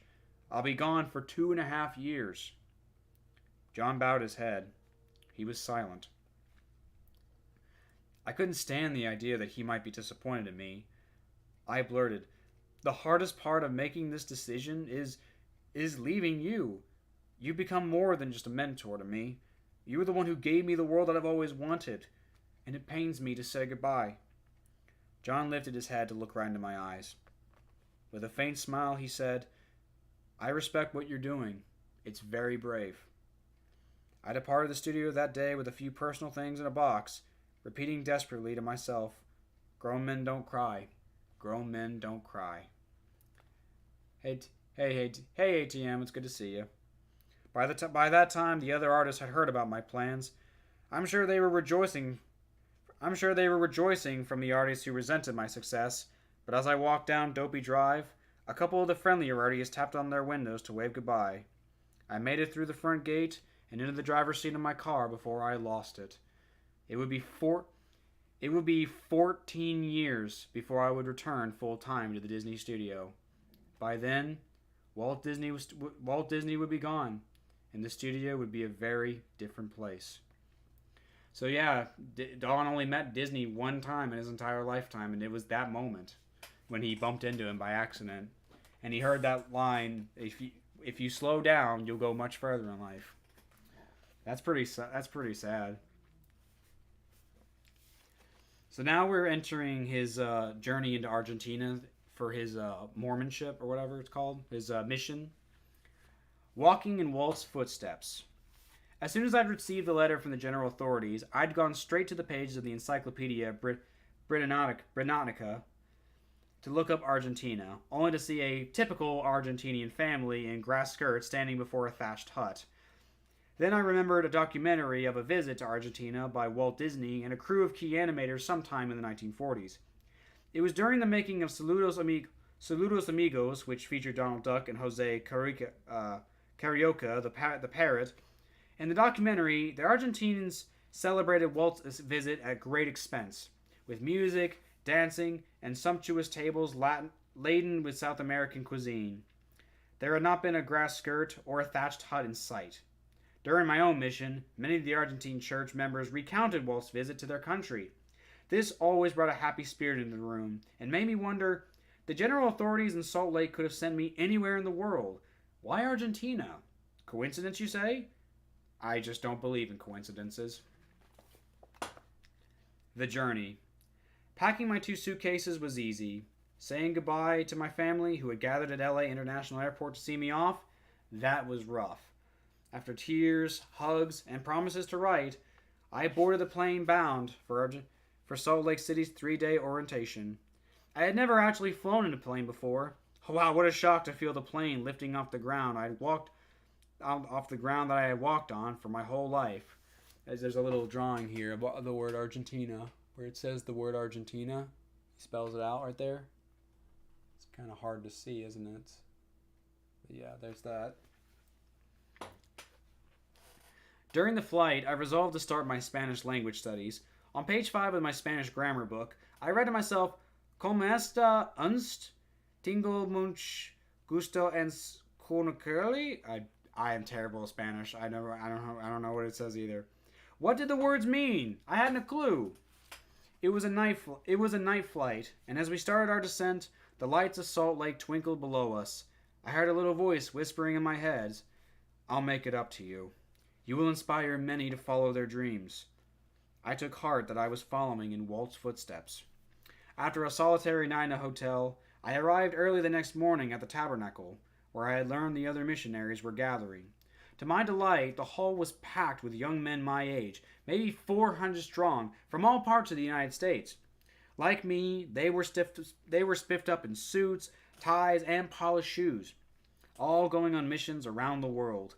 I couldn't help but wonder what each of them had left behind. Were other young men at crossroads too? These days, youngsters get training programs and are paired up with a colleague to help keep them from harm's way. But back then, we were kind of on our own. We had an orientation, mainly a crash course in avoiding illness.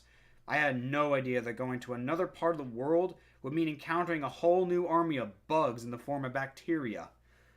After we listened to the horror stories, I met the 3 elders going to Argentina, and with a small group of fellow missionaries boarded the train destined for New York, where we'd sail on the SS Argentina to the very tip of South America.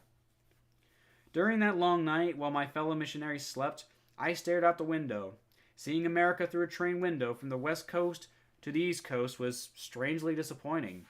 I remember the old expression, "born on the wrong side of the tracks." Well, alongside the train, I was seeing both sides of the tracks, and they were equally peppered by shantytown shacks with corrugated tin roofs. One side seemed no better than the other, as far as I could see. While I was growing up, prayer had been recited, words around the dinner table, led by my dad. That long night might have been the first time that my prayers became a conversation with the man upstairs. I assured him that I was going to listen to him the best I could, to hear what I was put on this earth to do. I couldn't help but add, if I am to put animation aside and be a missionary, so be it. But if at all possible, I'd sure like to come back to animation. At last we arrived in New York's Grand Central Station, another first for me, with people, commotion, loudspeakers blaring announcements, and baggage carts everywhere. I felt small and invisible, surrounded by a sea of humanity. A lovely couple met us at the station and took the group of us to our hotel. The SS Argentina was scheduled to leave port in 2 days. Until then, the couple volunteered to show us the sights of New York. 4 other elders who were bound for England on the Queen Mary also joined us. The first stop was a performance by the world-famous Rockettes at Radio City Music Hall. During our 48-hour leave, I photographed a lot of beautiful New York buildings, but most of my photos were of St. Patrick's Cathedral. I'd never seen such a place. What minds have imagined its majestic beauty? What hands had built it? Who were the people that had laid these stones? The stained glass windows, the giant pillars reaching to the heavens, the marble winged angels keeping watch. I sat down in one of the long pews, overwhelmed. My world was growing bigger, and I was shrinking, dwarfed by the magnitude of it. When it was time to board the ship, my fellow missionaries and I thanked the couple who entertained us, put our luggage in the assigned cabins, and went to the top deck to wave goodbye to our host. It dawned on me that we were also waving a farewell to our country and our homes. Okay. Meeting the King of the Sea. At sea, our little group kept hours of study, discussion, and prayer, while our fellow travelers in the world enjoyed themselves as if they didn't have a care in the world. One welcome distraction for me was when we crossed the equator into the southern hemisphere. And why is that crossing significant? There are ceremonies that must be observed if you are to avoid the wrath of King Neptune, the Roman god of the sea, or Poseidon, as I recognize from the Odyssey. The initiation rites are carried out on the deck of the ship. I knew it was just a bit of fun, but what if Neptune's curse was real? I figured it's better to be safe than sorry. Hoping to abide any fierce storms at sea, my fellow missionaries and I signed up for the festivities and were told to put on swimsuits. We had an appointment with King Neptune at 12 noon on the first-class main deck. There, the king sat upon a golden throne at the edge of the ship's swimming pool, his fingers gripping the shaft of his trident. As the ship approached the equator, the court crier read from a roll of parchment, "Please the king, and he will let you live. All the rest will drown in the sea." Then, stepping back, he waited for further orders from the king. Neptune considered who should go first. His daughter, sitting next to him, whispered something in Daddy's ear. He pointed into the crowd. Immediately, 4 muscular young men in briefs, made of seaweed, dove into the pool, swam to opposite sides, and got out. 2 on the right and 2 on the left. Both pairs of men courteously offered a hand to 2 women who were standing in the crowd, one on the right side of the pool and one on the left. They were escorted to 2 tables nearby and invited to lay down on top of them. The crowd went wild with applause. The women blushed as the 4 men flexed their muscles. Then the nonsense happened. One of the women was covered with cooked spaghetti mixed with crushed ice, while the other was covered with gobs of whipped egg whites. The men shaved the stuff off from the one woman, wielding a large straight razor, a mock one made of wood, and then tossed her into the pool. The other 2 threw a bucket of ice water upon the spaghetti-covered woman and tossed her into the pool as well. One by one, all the female initiates, all who had signed up, underwent this trial, and then the men, except for one detail. We men had to kiss the foot of Neptune's daughter. Let me restate them more accurately. Kiss the dirty foot of Neptune's daughter. This silly ceremony didn't have a smidgen of the majesty or power of Homer's Poseidon, god of the sea. Yeah, we had smooth sailing to Buenos Aires, so who knows? Let's see. RaisorBlade, you bring joy to the sorrow souls when the day stripping them of the dread, causing them great pain within the darkest bay. You are great. Have a great day. Stay safe. Black person, thank you so much. I really appreciate that. That means a lot. Thank you so much for saying that. Arrival. By the time the boat docked in Buenos Aires, my fellow missionaries and I had gained weight. Eating and shuffleboard were the only pastimes on board a ship in those days, and I had contracted an itchy fungus in my crotch as well. During our orientation, we had been warned by a church authority that we should stay away from the water. No swimming pools, he said empathetically. I should have listened to him, though. The irritating itch stayed with me for the entire 2.5-year mission. Obedience is a tenet of the LDS Church. and it's worth considering. Here's an interesting coincidence, though. While in New York before boarding the SS Argentina, my companions and I went to a movie. Only one. The name of the movie? Don't Go Near the Water. On the first day of the Argentine mission house, a young missionary handed me a piece of paper. I stared apprehensively at the string of words written in Spanish. The missionary said helpfully, "The mission president would like you to say the blessing on the food today." But I can't speak Spanish, I confess, trying to hand back the paper. He pressed it into my hands. "The prayer is written here. Just memorize it." He then relented.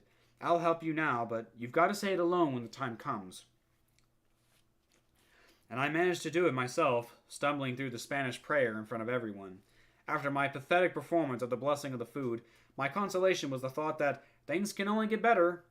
I soon discovered that word was out among the office staff that I had been a Disney employee.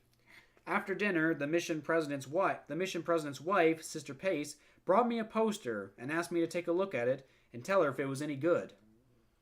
I pored over it carefully, frowning. "It looks very amateurish," I said. "Do you have any poster paints? I'd be glad to fix it." I was so eager to work with paint and paintbrush again that I had repainted the entire thing. The next day, I proudly gave the poster back to Sister Pace, and she graciously thanked me for my help. What I later discovered was that Sister Pace had been the poster artist. She had agonized over that poster for a month and was extremely pleased with her work. What she had wanted was validation. Oops. The guy in the mirror gave me a lot of grief over that one. A turning point. We were not permitted to speak on the phone with anyone from home, and no one on the mission would speak English, so loneliness would be the companion until I learned Spanish. Yearning to engage in conversation, I devoured my Spanish grammar book. I eventually learned enough grammar and vocabulary, but the rolling of the R, a big part of the Spanish language, and a skill that every child in the world apparently can do, was out of my reach. The elders and members took delight in teasing me about this. 6 days a week we studied the scriptures, and then my junior colleague and I spent hours knocking on doors, offering the gospel of Jesus Christ to anyone who wanted to listen. Some wanted to hear us out, but some didn't. At the beginning and end of those long days, I asked myself, why am I putting myself through this? The guy in the mirror always answered with another question. Well, who are you trying to please? Yourself? Your parents? Or God? It got to the point that some mornings I would say, "Don't you talk to me, I'm just here shaving my face, that's all. I don't need a discussion today." But he was asking the right question, even if I didn't know how to answer it yet.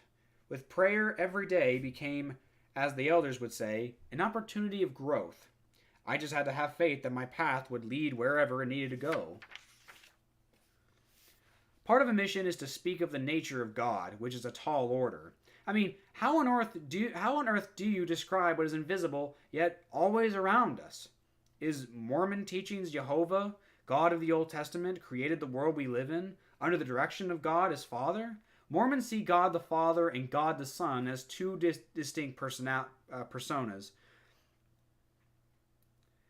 united in one purpose to bring the past, the immortality, and eternal life of humankind. That's a lot to unpack. It's a lifelong journey toward understanding.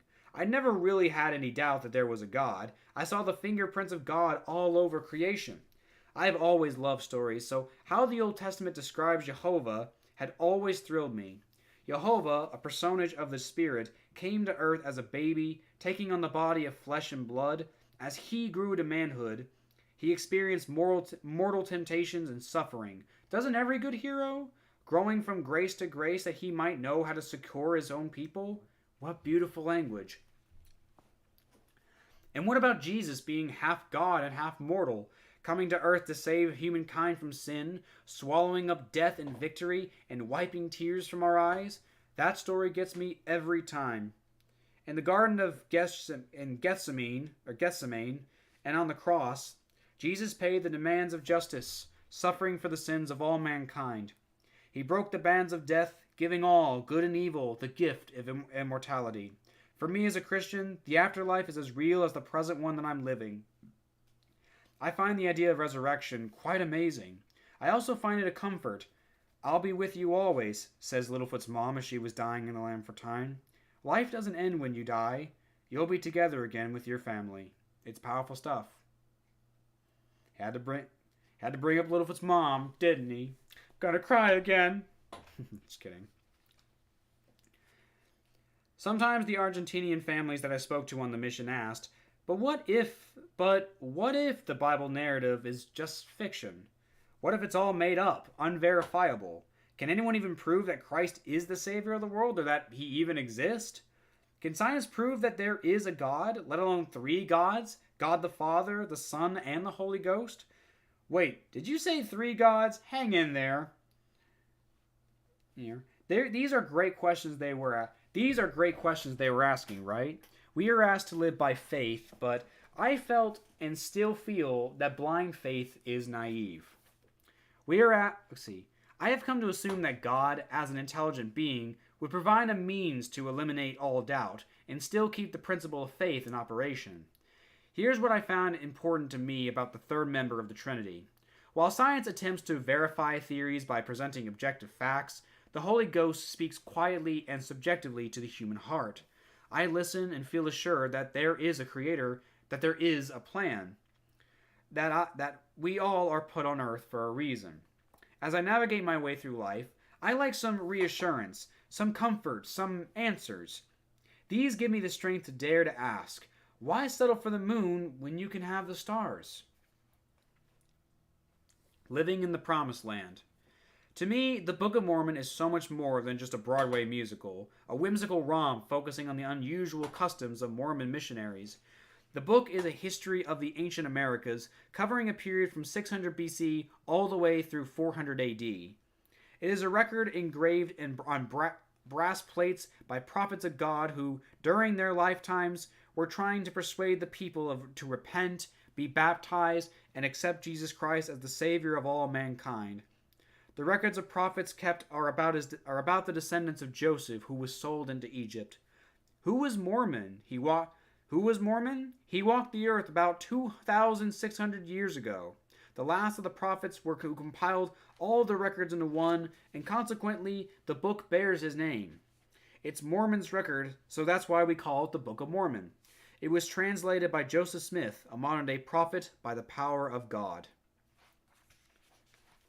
Ezekiel, an Old Testament prophet, foretold the existence of two essential books that should complement one another, referring to them as sticks. He wrote, "Thou son of man, take thee one stick and write upon it, for Judah and for the children of Israel, his companions. Then take another stick and write upon it, for Joseph, the stick of Ephraim, I think that's the word, and for all the house of Israel, his companions, and join them one to another into one stick, and they shall become one in thine hand." Ezekiel 37:16-17. The Book of Mormon is that second stick, and recounts the lineage of Joseph, sold into Egypt. His descendants built shapes and crossed the oceans to the Promised Land. Their choice above all others. It was the Americas.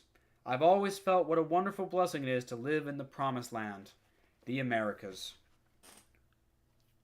The real turning point. Seek and ye shall find, says the Bible. Knock and it shall be opened unto you. Luke 11:9. I always had a feeling that something big was in my future. Before my mission, I was going to entertain people and animate for the glory of me. Now I was wondering, what was God's plan for Dawn? Well, I got my answer, and in spades. I still get goosebumps just thinking about it. Everyone has a gift that is given to them, and when you can't do it, that's like an itch that you can't scratch. On the mission, we were not allowed to watch television or films, and for a while, I did not draw. Well, they say that the truth will out. As I knocked on doors and would get invited in to talk, I began drawing pictures for the families I spoke to. Then one day, we heard that the local church was going to put on a festival. Let's contribute to the festivals and put on a play, someone suggested. Has anyone ever directed a play before? Cue a long, uncomfortable silence. No one volunteered. I was waiting for anyone else to step up when something changed. All the itty-bitty pieces of my life came together. Drawing, farm chores, piano lessons, music, animation, reading, Homer, the mission, For one glorious moment, I caught a glimpse of the whole puzzle. My life made sense. I felt a purpose well up within me, even if I couldn't figure out the words to describe it yet and exactly what I should be doing. I tentatively raised my hand. I think I know how to do it, I said, and the door opened up wide to a world that I've been living and working in ever since. So yeah, that's what Don does nowadays, like when he's not making movies, like he actually operates a theater somewhere. I can't remember where exactly, but that's what he does now. He works in a theater. He directs plays and stuff in his local town. That's what he does. The clarity of that moment faded, but its rosy glow blessed our efforts.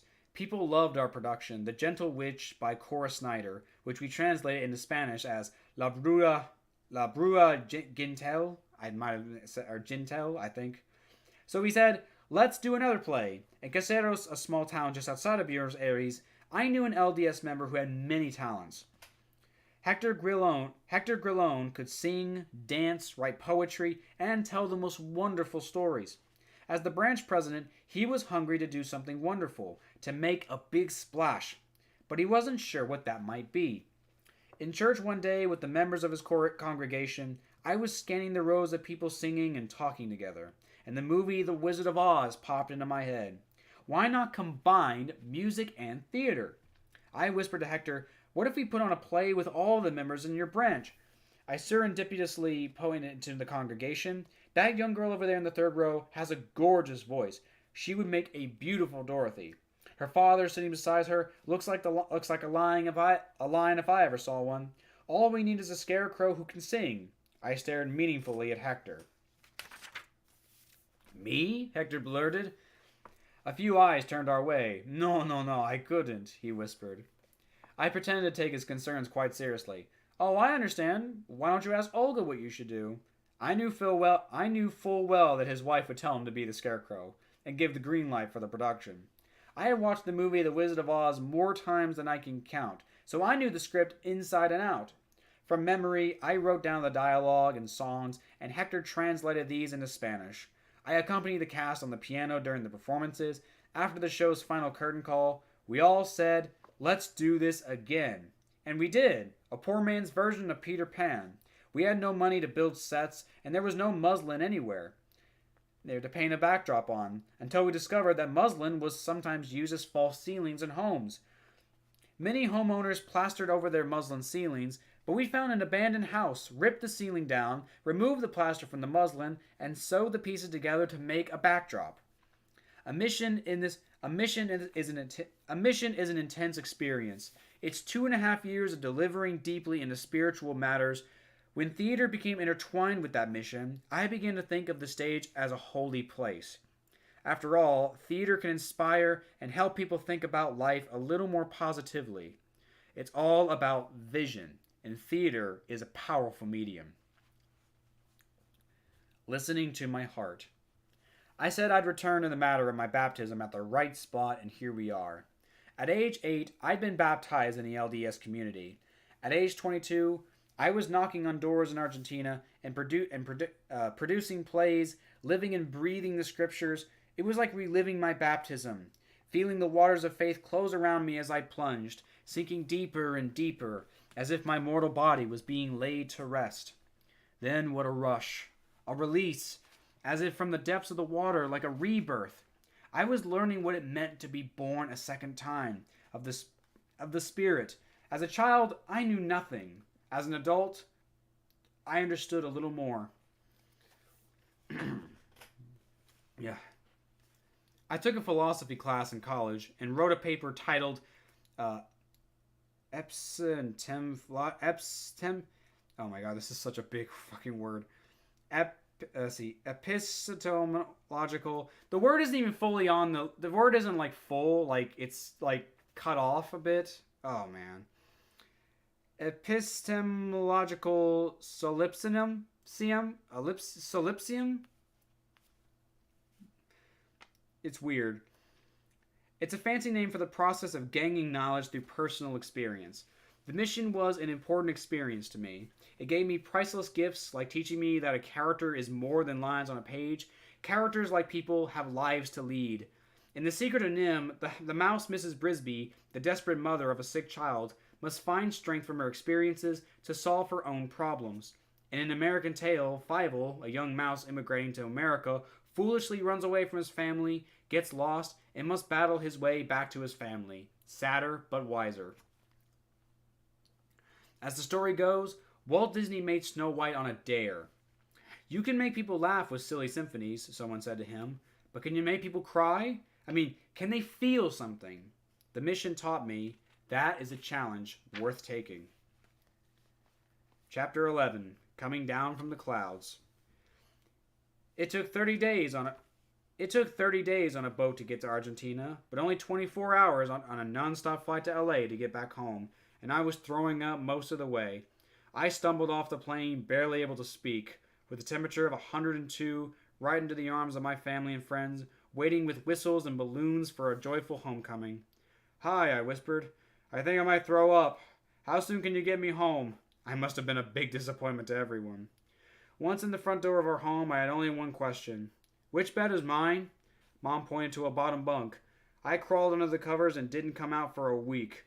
You know the old saying, misery loves company. Well, that wasn't me. I just wanted everyone to go away and leave me alone. I had been warned by the Argentine mission president and his wife, a couple from the States, that re-entry into normal life can be rough after being immersed in the world of the spirit for 2.5 years. And boy, was it ever. What they failed to mention was the stomach cramps and the itchy rash in my crotch from the ravenous fungus. Our family doctor gave me some medicine, and finally, after about a week, I stopped moaning and showed signs of recovery. Finally, the birds outside my window began to sing. I was ready to rejoin the human race. Imagine Don Bluth made an Astro Boy movie. I don't know if he would. He never mentioned anime and stuff being a big influence of his. I don't know how that would go. You should probably watch the new show Unicorn Warriors Eternal from Genny Tartakovsky. Astro Boy was a major influence for that show. Like, you watch it, you'll know exactly what I'm talking about.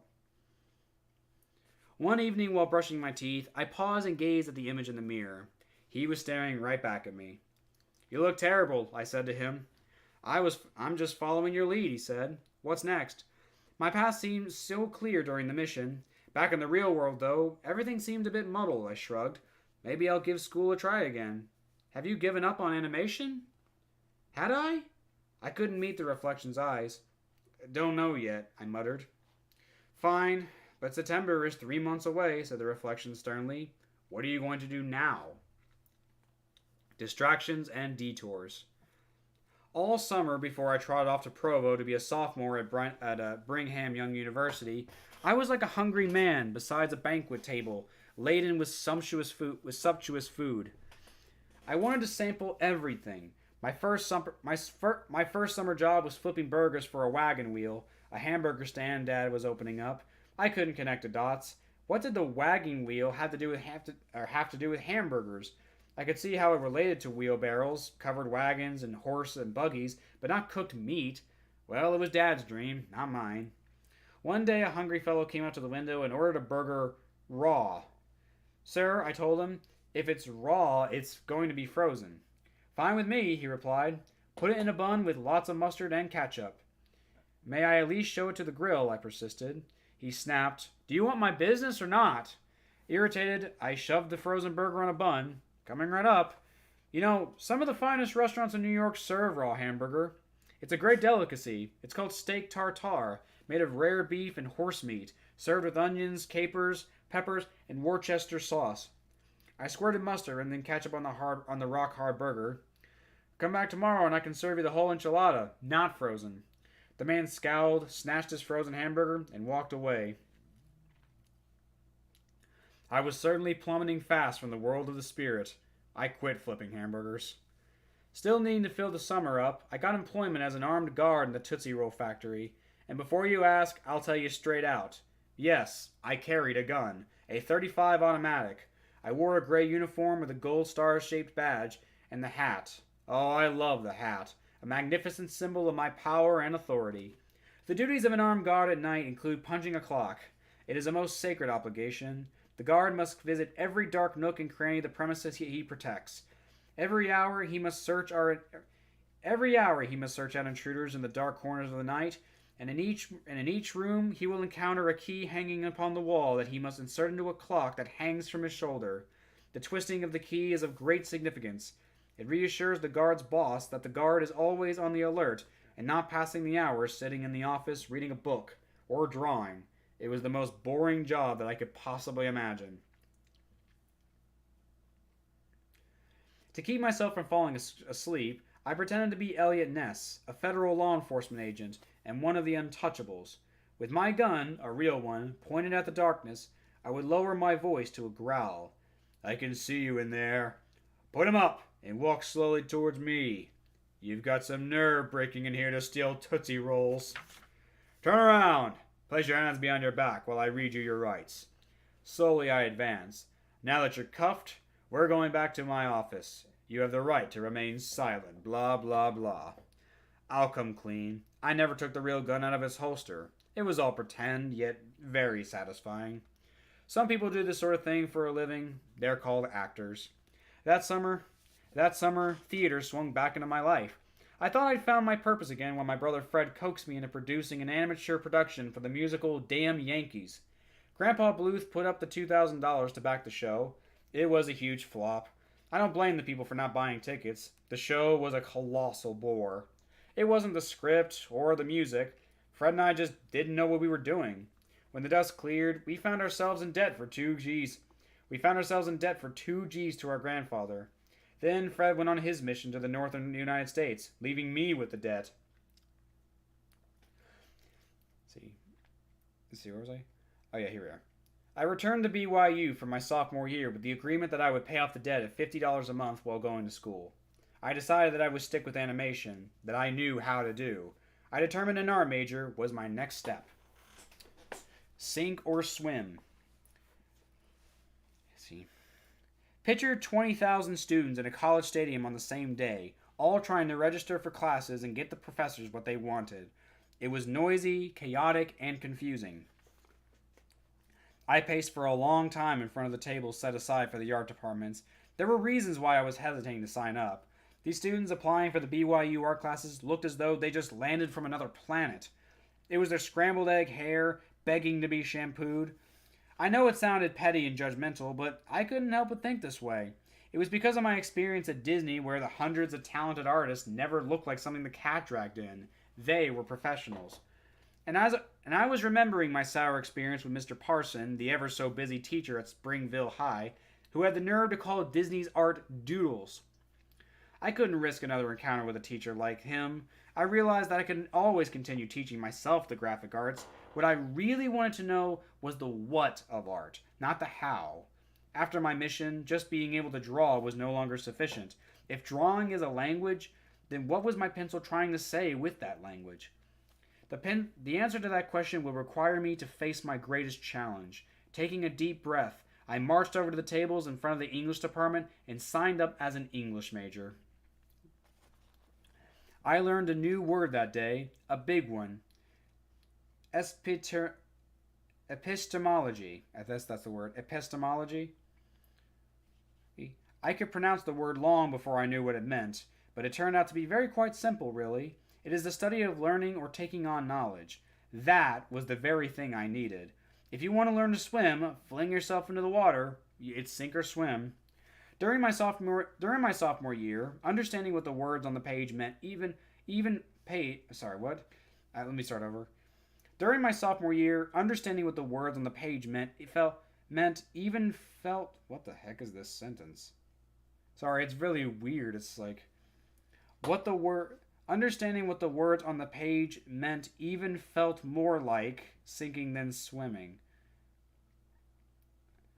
I guess there's a weird word in there in that sentence. It's very off. Hold on. During my sophomore year, understanding what the words on that page meant it felt even more like sinking than swimming. I think that's what he meant. That was a really weird sentence. Okay. On the first day of American literature, Professor Bob Thomas began the class by asking if anyone had read The Scarlet Letter. All hands went up but mine. Good, he said, as if he hadn't seen both my hands on my desk. Read it again, and this time be prepared to discuss in class which of the characters in the story is guilty of having committed the greatest sin. Is it Hester Prynne, and the woman who wears a scarlet letter a letter A embroidered on her chest? Is it John Wilson, the minister of the church? Is it Arthur Dimmesdale, or is it Roger Chillingworth? When I saw the word Dimmesdale, I for some reason thought about Dinkelberg, and I was like, it's Dinkelberg. I thought of Mrs. Hosmer, the touchstone for English class. She would be able to answer such a question, and she would scowl at me for not being prepared. I stayed up most of the night reading Nathaniel Hawthorne's book, pondering Professor Thomas's question. Hawthorne had something important he was trying to say to the reader. To understand it, I needed to learn more about Hawthorne's life and philosophy. For the first time in my life, I wanted to read. Realizing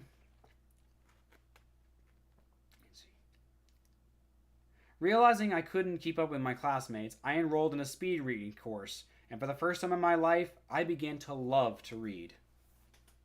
Eureka! Our Greek literature teacher, Professor Christensen, was a jovial fellow who began his class by writing these 5 words on the blackboard. Literature will illuminate your life. I figured it was a type of brainwashing, but it worked.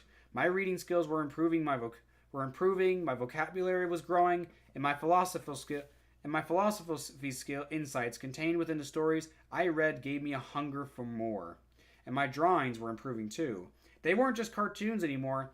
Each character represented a feeling or an idea that was relevant to my real life experience. I even began to see the people around me in a different way. My classmates and teachers were more than just shapes and dimensions from a life drawing class.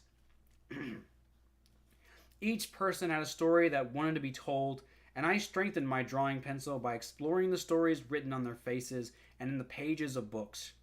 "Why didn't you tell me?" I asked the man in the mirror. "You've got some nerve," he barked. "You wouldn't listen." I had to agree with him there. "I think the mission experience opened my eyes," I offered. "I love books."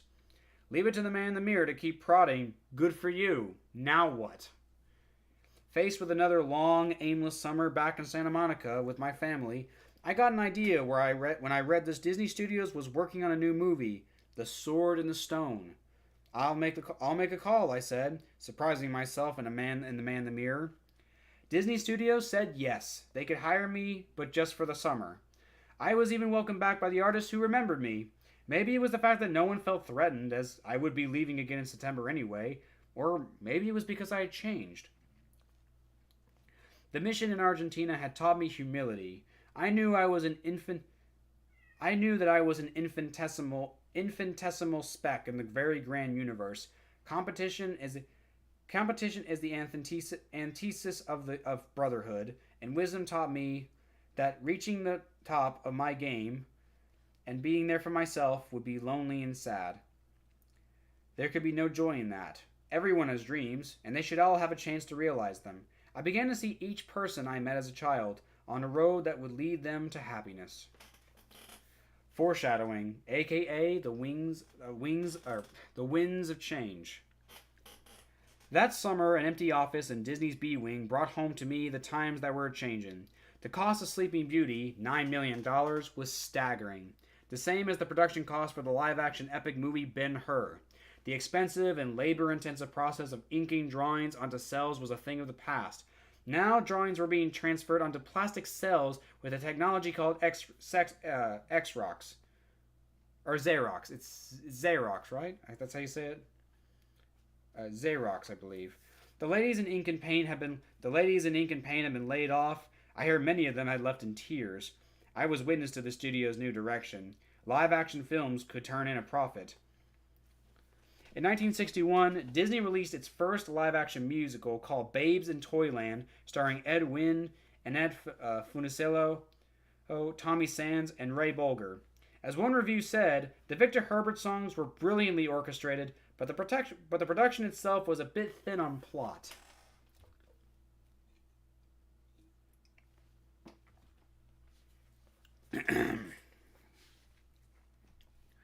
The studio considered the picture to be a flop. Although it did receive 2 Academy Award nominations for costumes and music. I was there on the set watching some of the filming. The set of Babes in Toyland filled up all of Soundstage B from end to end. When the moment to roll cameras arrived, the director called for lights. With the chorus of snaps, the switches turned on. The Clegs flooded the hall with light, and the Toyland village, bursting with color, came to life, and I gasped. Words fail to even describe it. It was like the Munchkin City from The Wizard of Oz, only better. Small little houses with thatched roofs, cobblestone streets, fountains, waterfalls, and flowers everywhere. It was like Mother Goose in all of her glory. "Roll sound," said the director. As the sound of an orchestra blasted through the speakers, the village children ran onto the set to give Mary Mary, quite contrary, the alarming news.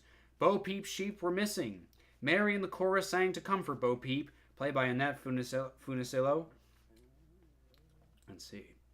And then the director yelled, "Cut! That's a keeper! Let's get the set dressed for the snow scenes." See, the snow that decorated the set was made of salt and plastic flakes, a great improvement over the real thing in my opinion. Real ice and snow-cracked sidewalks, gouged roads with potholes and numb fingers, ears and toes. That kind of cold even bites at the hair at my nose. I left the set that day dreading how soon I would be back in school in Provo, surrounded by the freezing white stuff. Hand-drawn animation is saved, for now. Ken Anderson, the creator behind the Jungle Book Shere Khan, and Elliot, I think he misspelled Shere Khan in this book. He spelled Shere Khan Shere. There's only one E. There's no 2 E's. It's only one. So he spelled it wrong. He added an E in there by accident. Yeah. So Ken Anderson, the creator behind the Jungle Book Shere Khan and Elliot the Dragon and Pete's Dragon, was the one who saved Disney Animation. He simply made it affordable for the studio. Drawings were transferred with a new technology called Xerox, reducing both the manpower needed and the cost. The cleanup artists also stopped erasing the animator's sketchy lines, which also helped speed up the process. A $2 million budget for a $2 million movie. A $2 million budget for an animated movie was now achievable, and the animation department stayed open. The look of the finished product on screen was a bit rougher. You can see it in The Sword and the Stone and 101 Dalmatians. It was a more sketchy look with crawly lines that were now all one color, black. Hand-inked colored lines were a thing of the past. The films were of lesser quality, animation-wise, but at least the feature business continued to exist. So this is why you started seeing that more sketchy style in the 60s, like 101 Dalmatians, Sword in the Stone, Jungle Book. They all had that sketchy look to them. And this is also when they started just reusing animation as well. Like, sometimes they would just take animation from older movies, like in, say, Robin Hood and Aristocats. They just started taking those old animation clips from, like, Snow White and whatever. They would take those old scenes and just reuse them because it was cheaper to do that. Out of focus. In my junior year, I was still working part-time, 20 hours a week, to pay off the $2,000 loan from Grandpa for the damn Yankees debacle. But I was pleasantly surprised that I caught up on my reading skills. I was spellbound by the stories I found on the pages of books. I saw myself as the hero of my own story, pushing forward through the stormy seas of academia. My quest to shed the scales of ignorance and open the eyes of my understanding. As the man in the mirror liked to remind me, I was nearly 25, and I had mastered only 2 things: milking a cow and drawing cartoons. I knew there was more for me, and I was determined to own it. Well, that was the plan, in any way. The next summer, I went back to Santa Monica to live with my family, to my summertime job at Disney, and my younger brother Fred, who had just come back from his mission. Fred had a mysterious something gurgling in his gut. He said it was a sign that there should be a theater called Bluth Brothers Theater. I caught his bug because clearly damn Yankees, the financial flop of 1961 had taught us nothing. We borrowed some money, rented an old Safeway building in Culver City from Dan Pasachia Realty, brought 220 used theater seats, and opened our doors for business. You fool, cried the man in the mirror. What about your senior year? Your degree? Can't you focus on anything? Fred, otherwise known as Toby. Fred had decided that his Christian name was an offense to his ego. He would soon be finding a new one. I reminded him that there was once a man called Frederick the Great. He countered with a bread commercial jingle. Bring home the good Weber's bread, Fred. He decided that Toby was the perfect handle. I liked the original better, but Fred was a Leo. He always roared at any objectors, like a lion defending his kill. In Toby, I found the guy who, like me, had gone on a mission and loved the stage. Theater didn't just take over me, causing me to hit a pause button on my studies for a time. It took over the Bluth family. And we made the same damn Yankee mistakes all over again, with more money going out than coming in. With each production, Bluth Brothers Theater sank further into a quagmire of debts. There was one positive that came out of the whole rigmarole. Andy, short for Andrea, she played the part of Leslie in The Sound of Music. She was the most beautiful girl I'd ever seen. And here's the real kicker. She told me that I was her handsome Prince Charming. What's a guy supposed to do with that? But hold on, there's more. You need to be sitting down for this next part. Andy's parents were planning to attend one evening's performance, and I was a bit nervous about meeting them. Would they like me? Would they think I was a suitable match for their daughter? After all, I was beginning to dream about a future with Andy. After the show, they came backstage. Come to find out, Andy was John Lansbury's daughter. Oh, wow, that's actually a really cool twist I wasn't expecting. Dude, that's nuts. Dude, could you imagine if Don actually married his daughter? That'd be fucking nuts. Is that a coincidence or what? It's the truth, so help me, Aunt Hannah. So help me, Aunt Hannah. My former mentor and I had a very nice, complimentary encounter. We didn't talk about animation, but we agreed that Andy was wonderful, so that's something. When Andy and I began dating in the summer of 1965, everything disappeared into a mist. I forgot the In the Red theater books, ignored family arguments, stopped drawing, forgot to read. Andy wanted a ring, but the man in the mirror gave me a good talking to. September was coming, and I promised him I would finish my last year at the university before I made such a big commitment like marriage. Then, in 1966, my world came crashing down. Upside down. First, Andy sent me a letter announcing her engagement to another Prince Charming, a recently returned missionary. She even invited me to attend their wedding. Damn! Bitch! Holy shit, are you serious? Wow! She really just went behind his back and cheated on him? What a bitch! Wow. That sucks.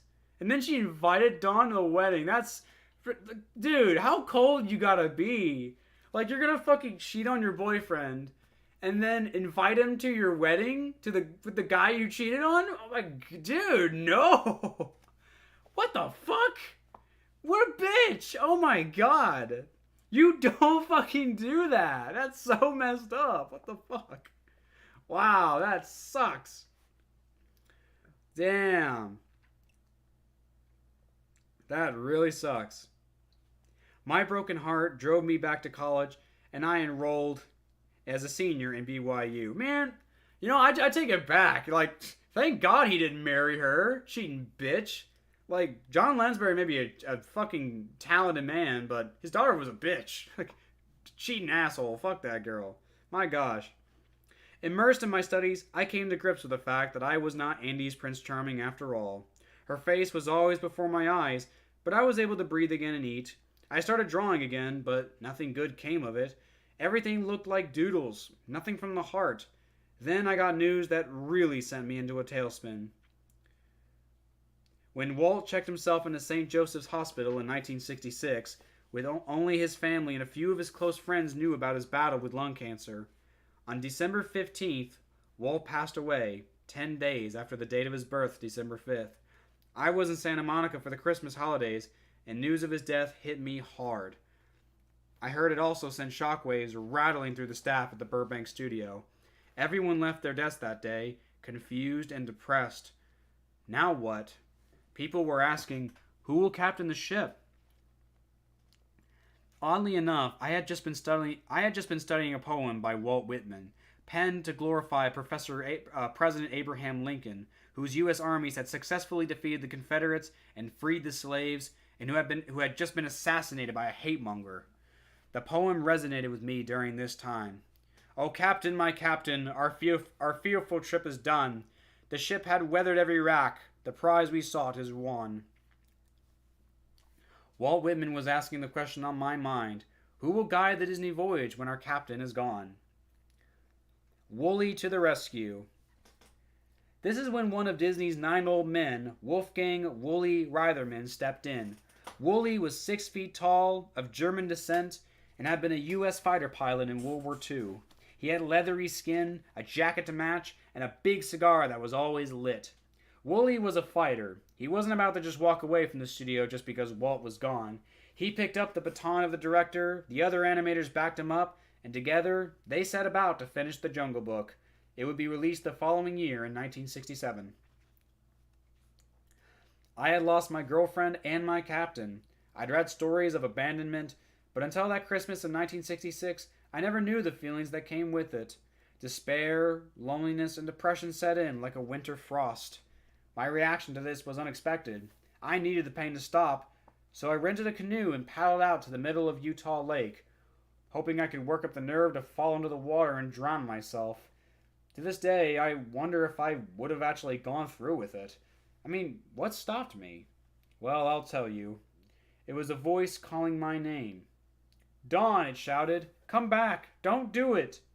I froze in the canoe, the dripping paddle on my knees, and thought at first it might be Oscar, my guardian angel.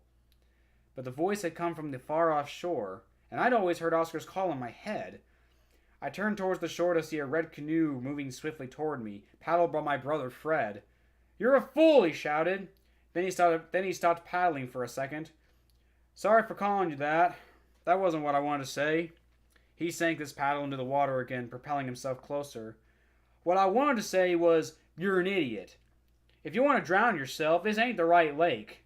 This water is filthy dirty, with sewage on the bottom, and it's filled with carp that'll eat your flesh and swallow your bones whole. I know a much cleaner lake. Forget the girl. Follow me, Don. I'll take you to cleaner waters." At last his canoe came close enough for Fred to reach over and pull his canoe alongside his. I whimpered, "You don't care if I die?" He shrugged. "If it's all the same to you, I'd rather you didn't. Funerals are expensive, and we'd have to drag the lake to find your body. Then there's the mortician, the casket, cemetery plot, the vault, the flowers, and the tombstone, not including the mariachi band. Mom and Dad don't have a lot of money right now, and I'm flat busted. I spent my last dollar renting this damn canoe, but if you've made up your mind it's really what you want, I'm here to help." He peered at my hand. "I see you have bloody knuckles." I stared at my hand dully. I punched the cinder block wall next to my bed. "I think my canoe is leaking," said Fred abruptly. "It's taking on water." "I called Andy," I said. "She told me that if I'd come back and married her, she'd call off the wedding." "This damn thing is gonna sink!" "What does she mean, call off the wedding?" I persisted. "Does she love the guy or not?" "Will you shut up about Randy or Candy or whatever her name is? We're 300 yards from shore. I can't swim that far." "Do you think if I really marry her—" Fred pointed his canoe towards the shore and paddled hard. "You want to solve it," he shouted. "Drown yourself. I gotta get to shore." As he no doubt knew I would, I followed him to make sure he'd be okay. As our canoes crushed against the gravel of the shore, I said, "You made it. You're safe now." "So are you," he replied. Oh, wow. That is, it's quite a story there. That's nice. And that's smart. And to get him out of the water like that. The test. The musical South Pacific has a terrific song called Happy Talk. If you don't have a dream, how are you going to have a dream come true? I focused on getting my English degree. For that, I had to pass a 5-hour departmental final. There would be no true or false questions, no guessing. You had to know the subject to pass it, and nothing below a C would do. To me, the depth of this test was daunting, rather like the challenge of climbing the top of Everest without a warm coat or oxygen. Could I recognize quotes from any author in both English and American literature, name the poem or short story from which it was taken, and where it belonged to the literary periods of history? Could I characterize the six periods of literary history: the classical, the romantic, the naturalistic, the impressionistic, the realistic, and the absurd? Could I identify at least five authors from each of the periods? And finally, the exam would include an essay on who knows what. Damn the torpedoes, I said. Full steam ahead. That's the expression I use when the future looks bleak. If you can believe it, I was still working to pay off Grandpa. At the same time, I had to cram for the English departmental final big time. I came up with a plan that was sheer genius. At least, I thought it was. I'd read somewhere that the human brain never shuts down completely, even when you're sleeping, so there's always a part of that gray matter that's listening. I decided to put that idea to the test. I found an old tape recorder and recorded every poem, sonnet, and short story we had learned. This was for playback at night when I would be sleeping. With my system, I would be studying 24/7, consciously during that day and subconsciously at night. I also printed poems we studied on sheets of newsprint paper and taped them to the walls of my bedroom. The large sheets of paper began to spill out onto the walls beyond my bedroom, annoying a couple of my roommates. So I took on some of their kitchen chores in exchange for their patience. I named the dishes and the pots and pans after all the authors that I was studying, and mentally attached their works to floral patterns on plates and scratches on pots. It became like a visual graphic symphony. Passing the essay part of the exam would be the greatest challenge. I had no time to study 6 literary periods in depth, but as the saying goes, many hands make light work. 5 English majors, all heading for the same exam. Each could take a period and write an essay. The essays wouldn't be used in the final exam, just the knowledge gleaned from studying them. We could share the work, and that would benefit the whole team. I pitched the idea to 4 of my friends in the department, and we swore an oath of secrecy.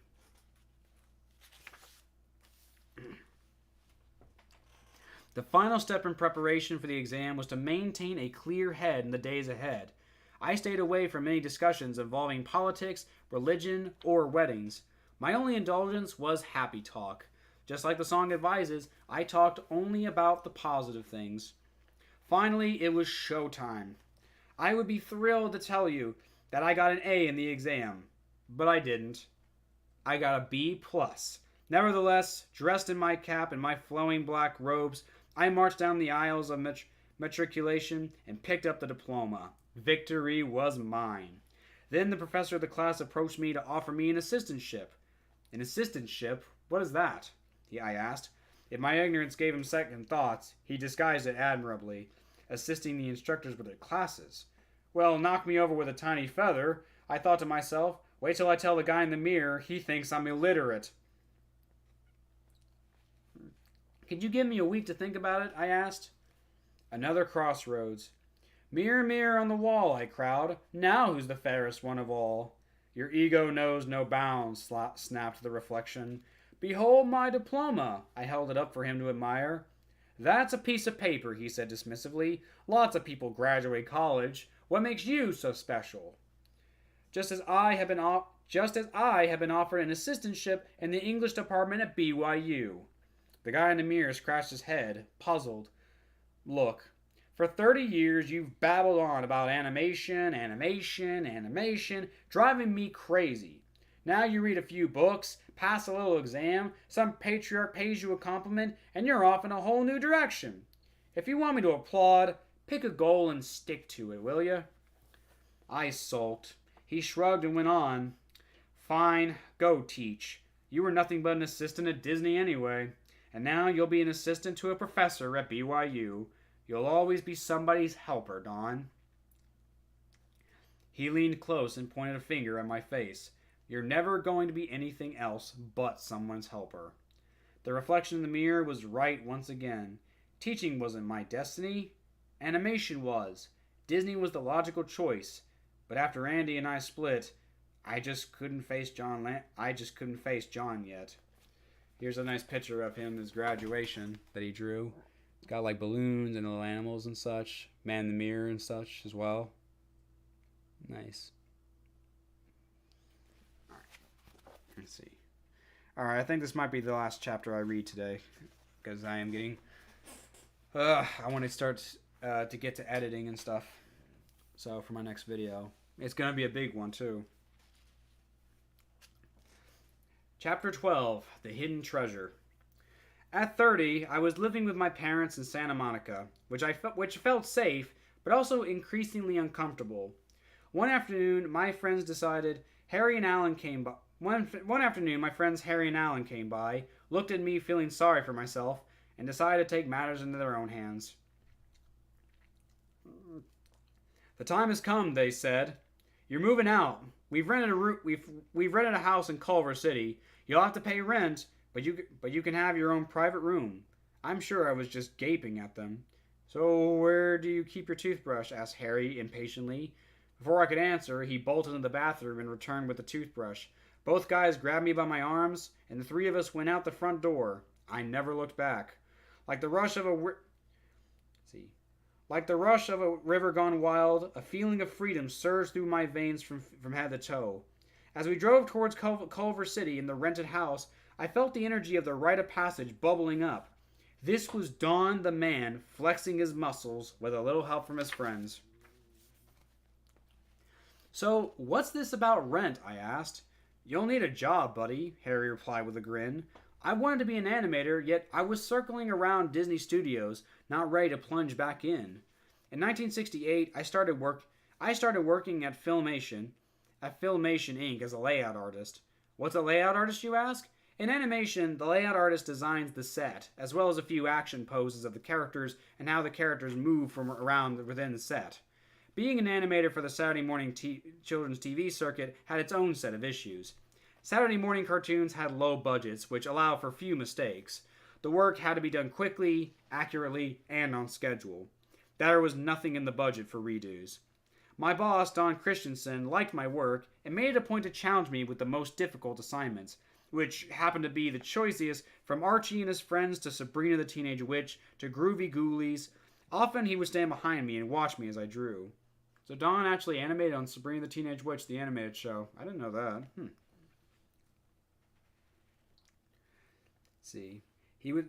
Then he would blow cigarette smoke over my shoulder at my drawing and say with feigned innocence, "You're not as good today as you were yesterday. Is something bothering you?" "I hadn't noticed," I would reply coolly. "I'll be twice as good tomorrow, wait and see."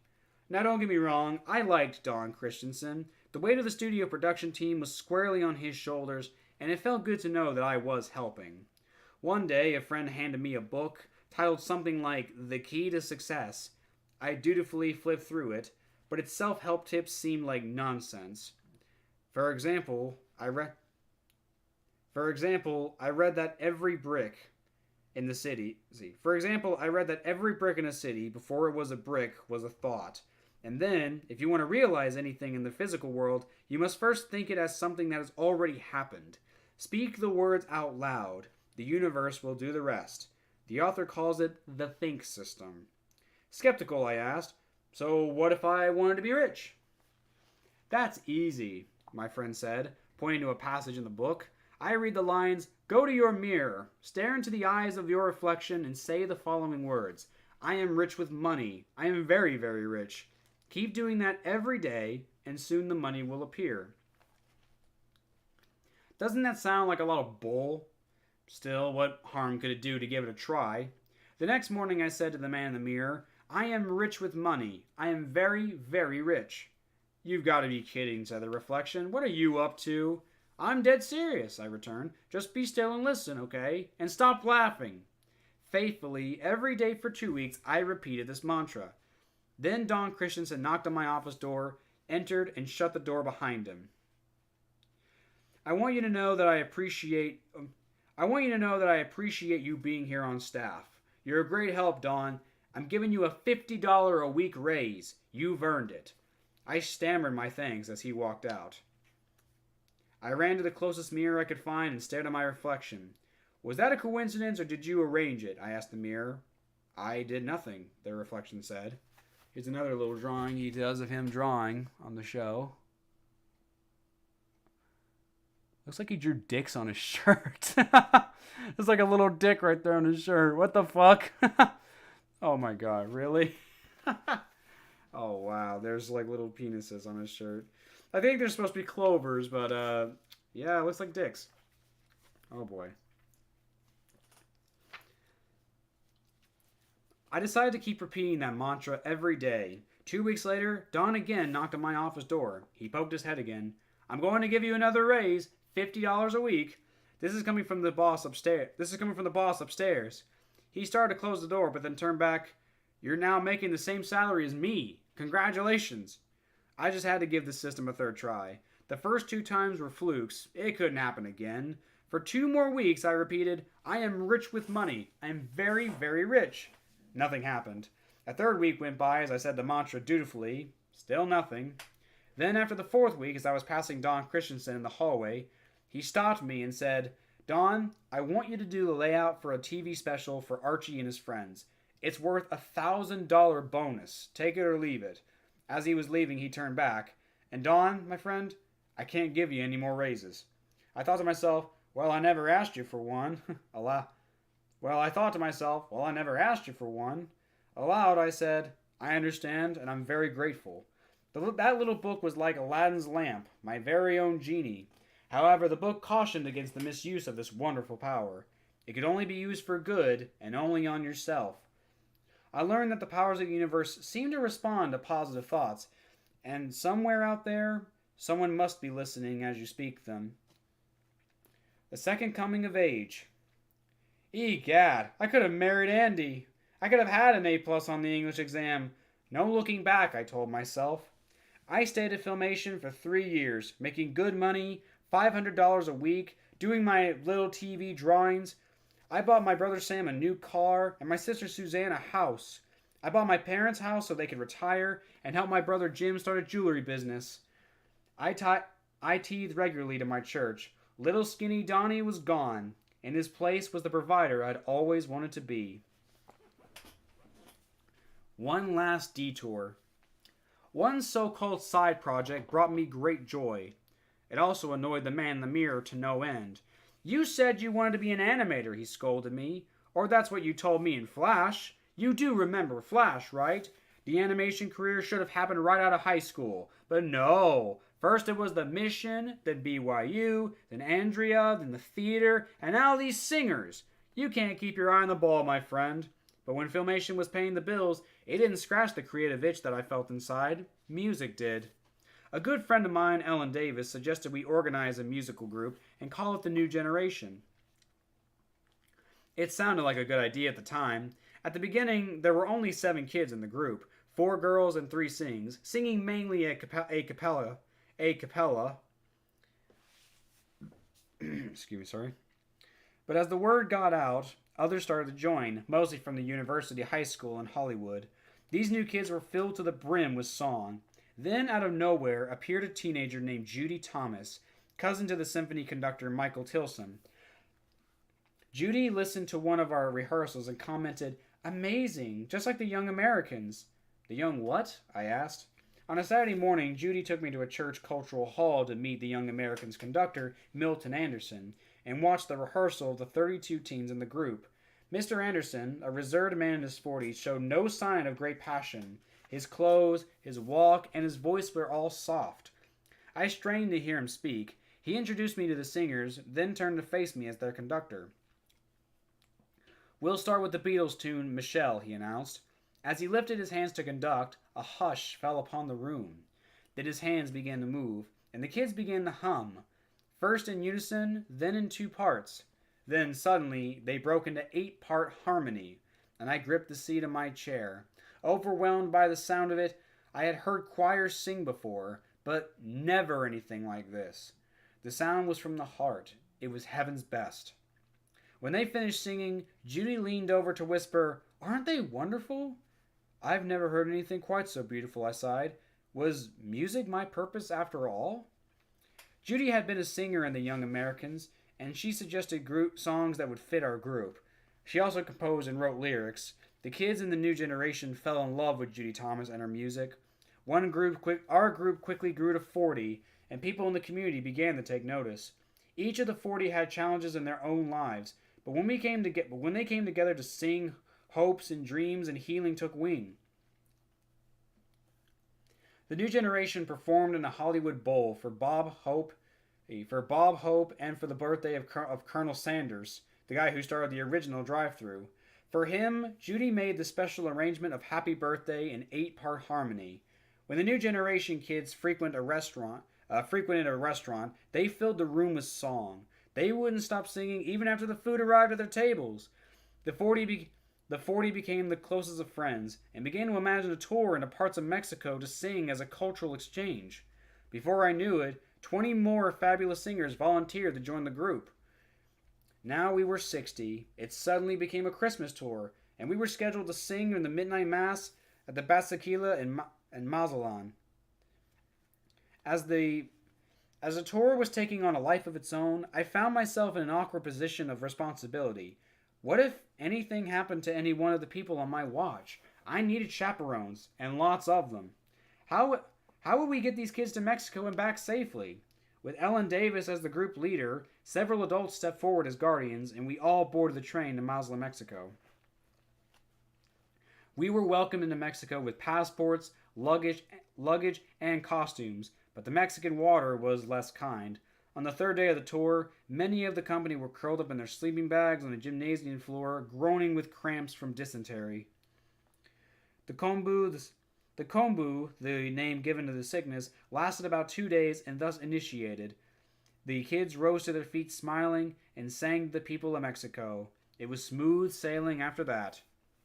Actually, it was not.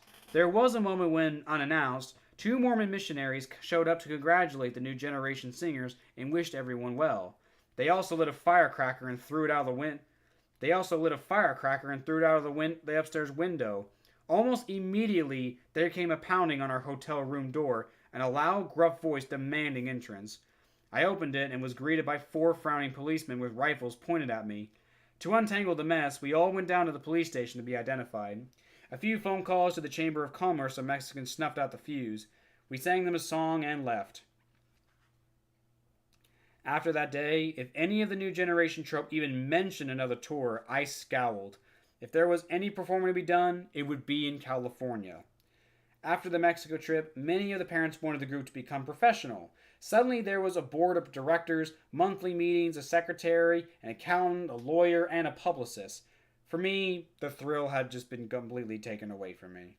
This wasn't the last time I saw that when money enters the picture, innocence and art exit. I was done. I said goodbye to the newly established officers, a tearful farewell to the kids, and wished them all well. I thought I would never see them again, but years later, as you will read, we reconnected. The prodigal son returns. I stare quietly into the mirror, waiting to be scolded again, this time for leaving the new generation. Will you stop staring? Please say something, I begged. Why? The man in the mirror answered. You never listen to me. You know very well what you should be doing, but you're not paying attention. Paying attention to what? I asked him. Didn't you learn anything in the mission? Asked the reflection. He gave an exaggerated sigh. Okay, fine. What makes you happy? Music or art? Both, I replied. And that's your problem. You can't have both. There's not enough time in your life. I pondered that. Well, if I must choose, it's animation. Next step. Now you have to be the best. Second or third best doesn't count. Only the best does. That seems very harsh, I said meekly. And I'm not interested in competing with fellow artists anymore. You're supposed to help other artists to reach their potential, right? Leaders don't leave others behind, right? Me, a leader? I squeaked. No way. Never say never. Anyway, think positive thoughts. Repeat after me. I am the best animator in the world. I began to laugh. Oh, there are hundreds better than me. You have to believe it. You have to believe it, insisted the guy in the mirror. You know how the think system works. If you don't believe it from the heart, it will never come true. I was still at Filmation Incorporated, working on that company's tour de force journey back to Oz. The voice tracks had been recorded several years before, so we never saw any of the talent, but the tracks were impressive. Just one example, Liza Minnelli, Judy Garland's daughter, played the voice of Dorothy. We animated everyone's favorite characters of the Scarecrow, the Lion, and the Tin Man, and a few added characters from Ella Frank Bum's book, like Jack Pumpkinhead, the Patchwork Girl, and a herd of giant green elephants. The film promised to be a classic and make the studio rich. Too bad the movie wasn't as magnificent as the stories. In 1970, I was at the premiere of Journey Back to Oz, sitting in the middle of a herd of children who were playing, yelling, and crawling under and over their seats.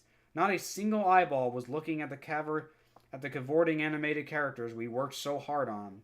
One of the three producers of Filmation ran the production booth and turned up the volume of the soundtrack, hoping to get the children's attention. No luck. All that work and no one cared. The story wasn't engaging the audience, the magic wasn't there. When the stampede of giant green elephants crossed the screen, I felt them trampling on my hope to inspire people with art. I told myself, I'm done here. Call Disney. On the phone with the Disney recruiter, I wrangled a date to go in with my portfolio to show them what I had. I am the best animator in the world, I said to the mirror the morning of the interview. Once more with feeling, the reflection suggested. Arms crossed. And with that, I think I'm going to leave it here. We're at chapter 13 now, so we went from chapter 8 to chapter 13. So I'm going to call it there. It's 5 more chapters.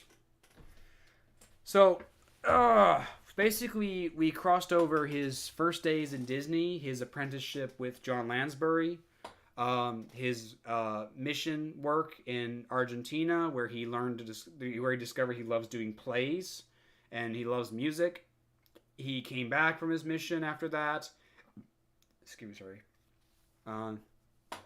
He met a woman named Andrea, who, fun fact, turned out to be John Lansbury's daughter. She cheated on him, which is always fun to go through. He apparently had a suicide attempt where he wanted to drown himself in a lake, but his brother saved him. And he found a job at Filmation doing some television animation. But eventually he decided to move on from that and go back to Disney. So we saw how he reacted to Disney's death, and how Wolfgang Reitherman took over. But now it looks like we're about to get to his next chapter at Disney. That's what's going to come next, where he works on some of the other movies like Robin Hood and such, and he begins to have disagreements with Disney, and he doesn't like the direction it's going. Things like that. To be honest, this part of the book wasn't as interesting as the first couple chapters. Like learning about his old girlfriend and such, like his prom date and his early days on the farm and such. I don't know. It just seemed way more interesting. This might just be because I'm not particularly interested in religion. A huge part of what we read today was about his religious beliefs, and to be honest, that's just not interesting to me. I'm not that fascinated by that. So I really just didn't really vibe or connect with that as much as I did the earlier stuff. But once we got back to the animation parts, that's where I was getting captivated. When he talked about working with John Lansbury and how he described how Milk Hall was just an absolute tour de force animator. That's when I really was like, yeah, that's what I want to hear about. But overall, yeah, I'm going to call it there. So thanks for watching, everybody. I appreciate it. I managed to finish recording for a video today. It's going to be a long one. It's going to be a very long one. The recording lasted an hour. I'm not going to say the video will be an hour, but it's definitely going to be pushing it. It's definitely going to be close to an hour long. It's going to be a long one. And I really hope you guys enjoy this one, because it's one I've been wanting to do for years now, in fact. Like, I've actually always had this one in particular on the back burner. This one's always just been on the back burner for years. Like, maybe since, 2018, maybe 2019 at the latest. Or the earliest, I think. Because I've had this one for a long time.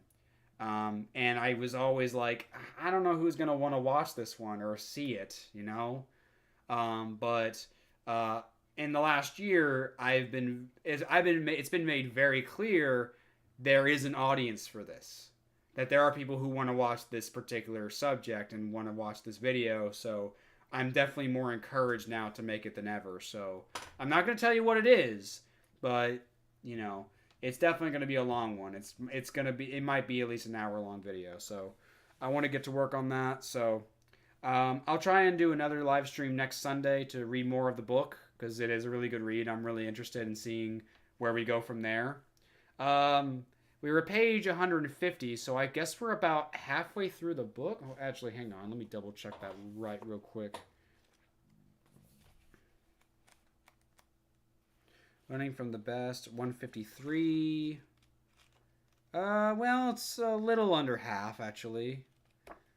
Yeah, it's a little under half. There's like 350 pages in this book, so we're about a little more than a third of the way there. Maybe like 40% through. But, yeah. Anyway, thanks for watching, guys. Thanks for coming and joining in, listening to me read. It was a lot of fun. I will try and see you guys next Sunday for another live stream.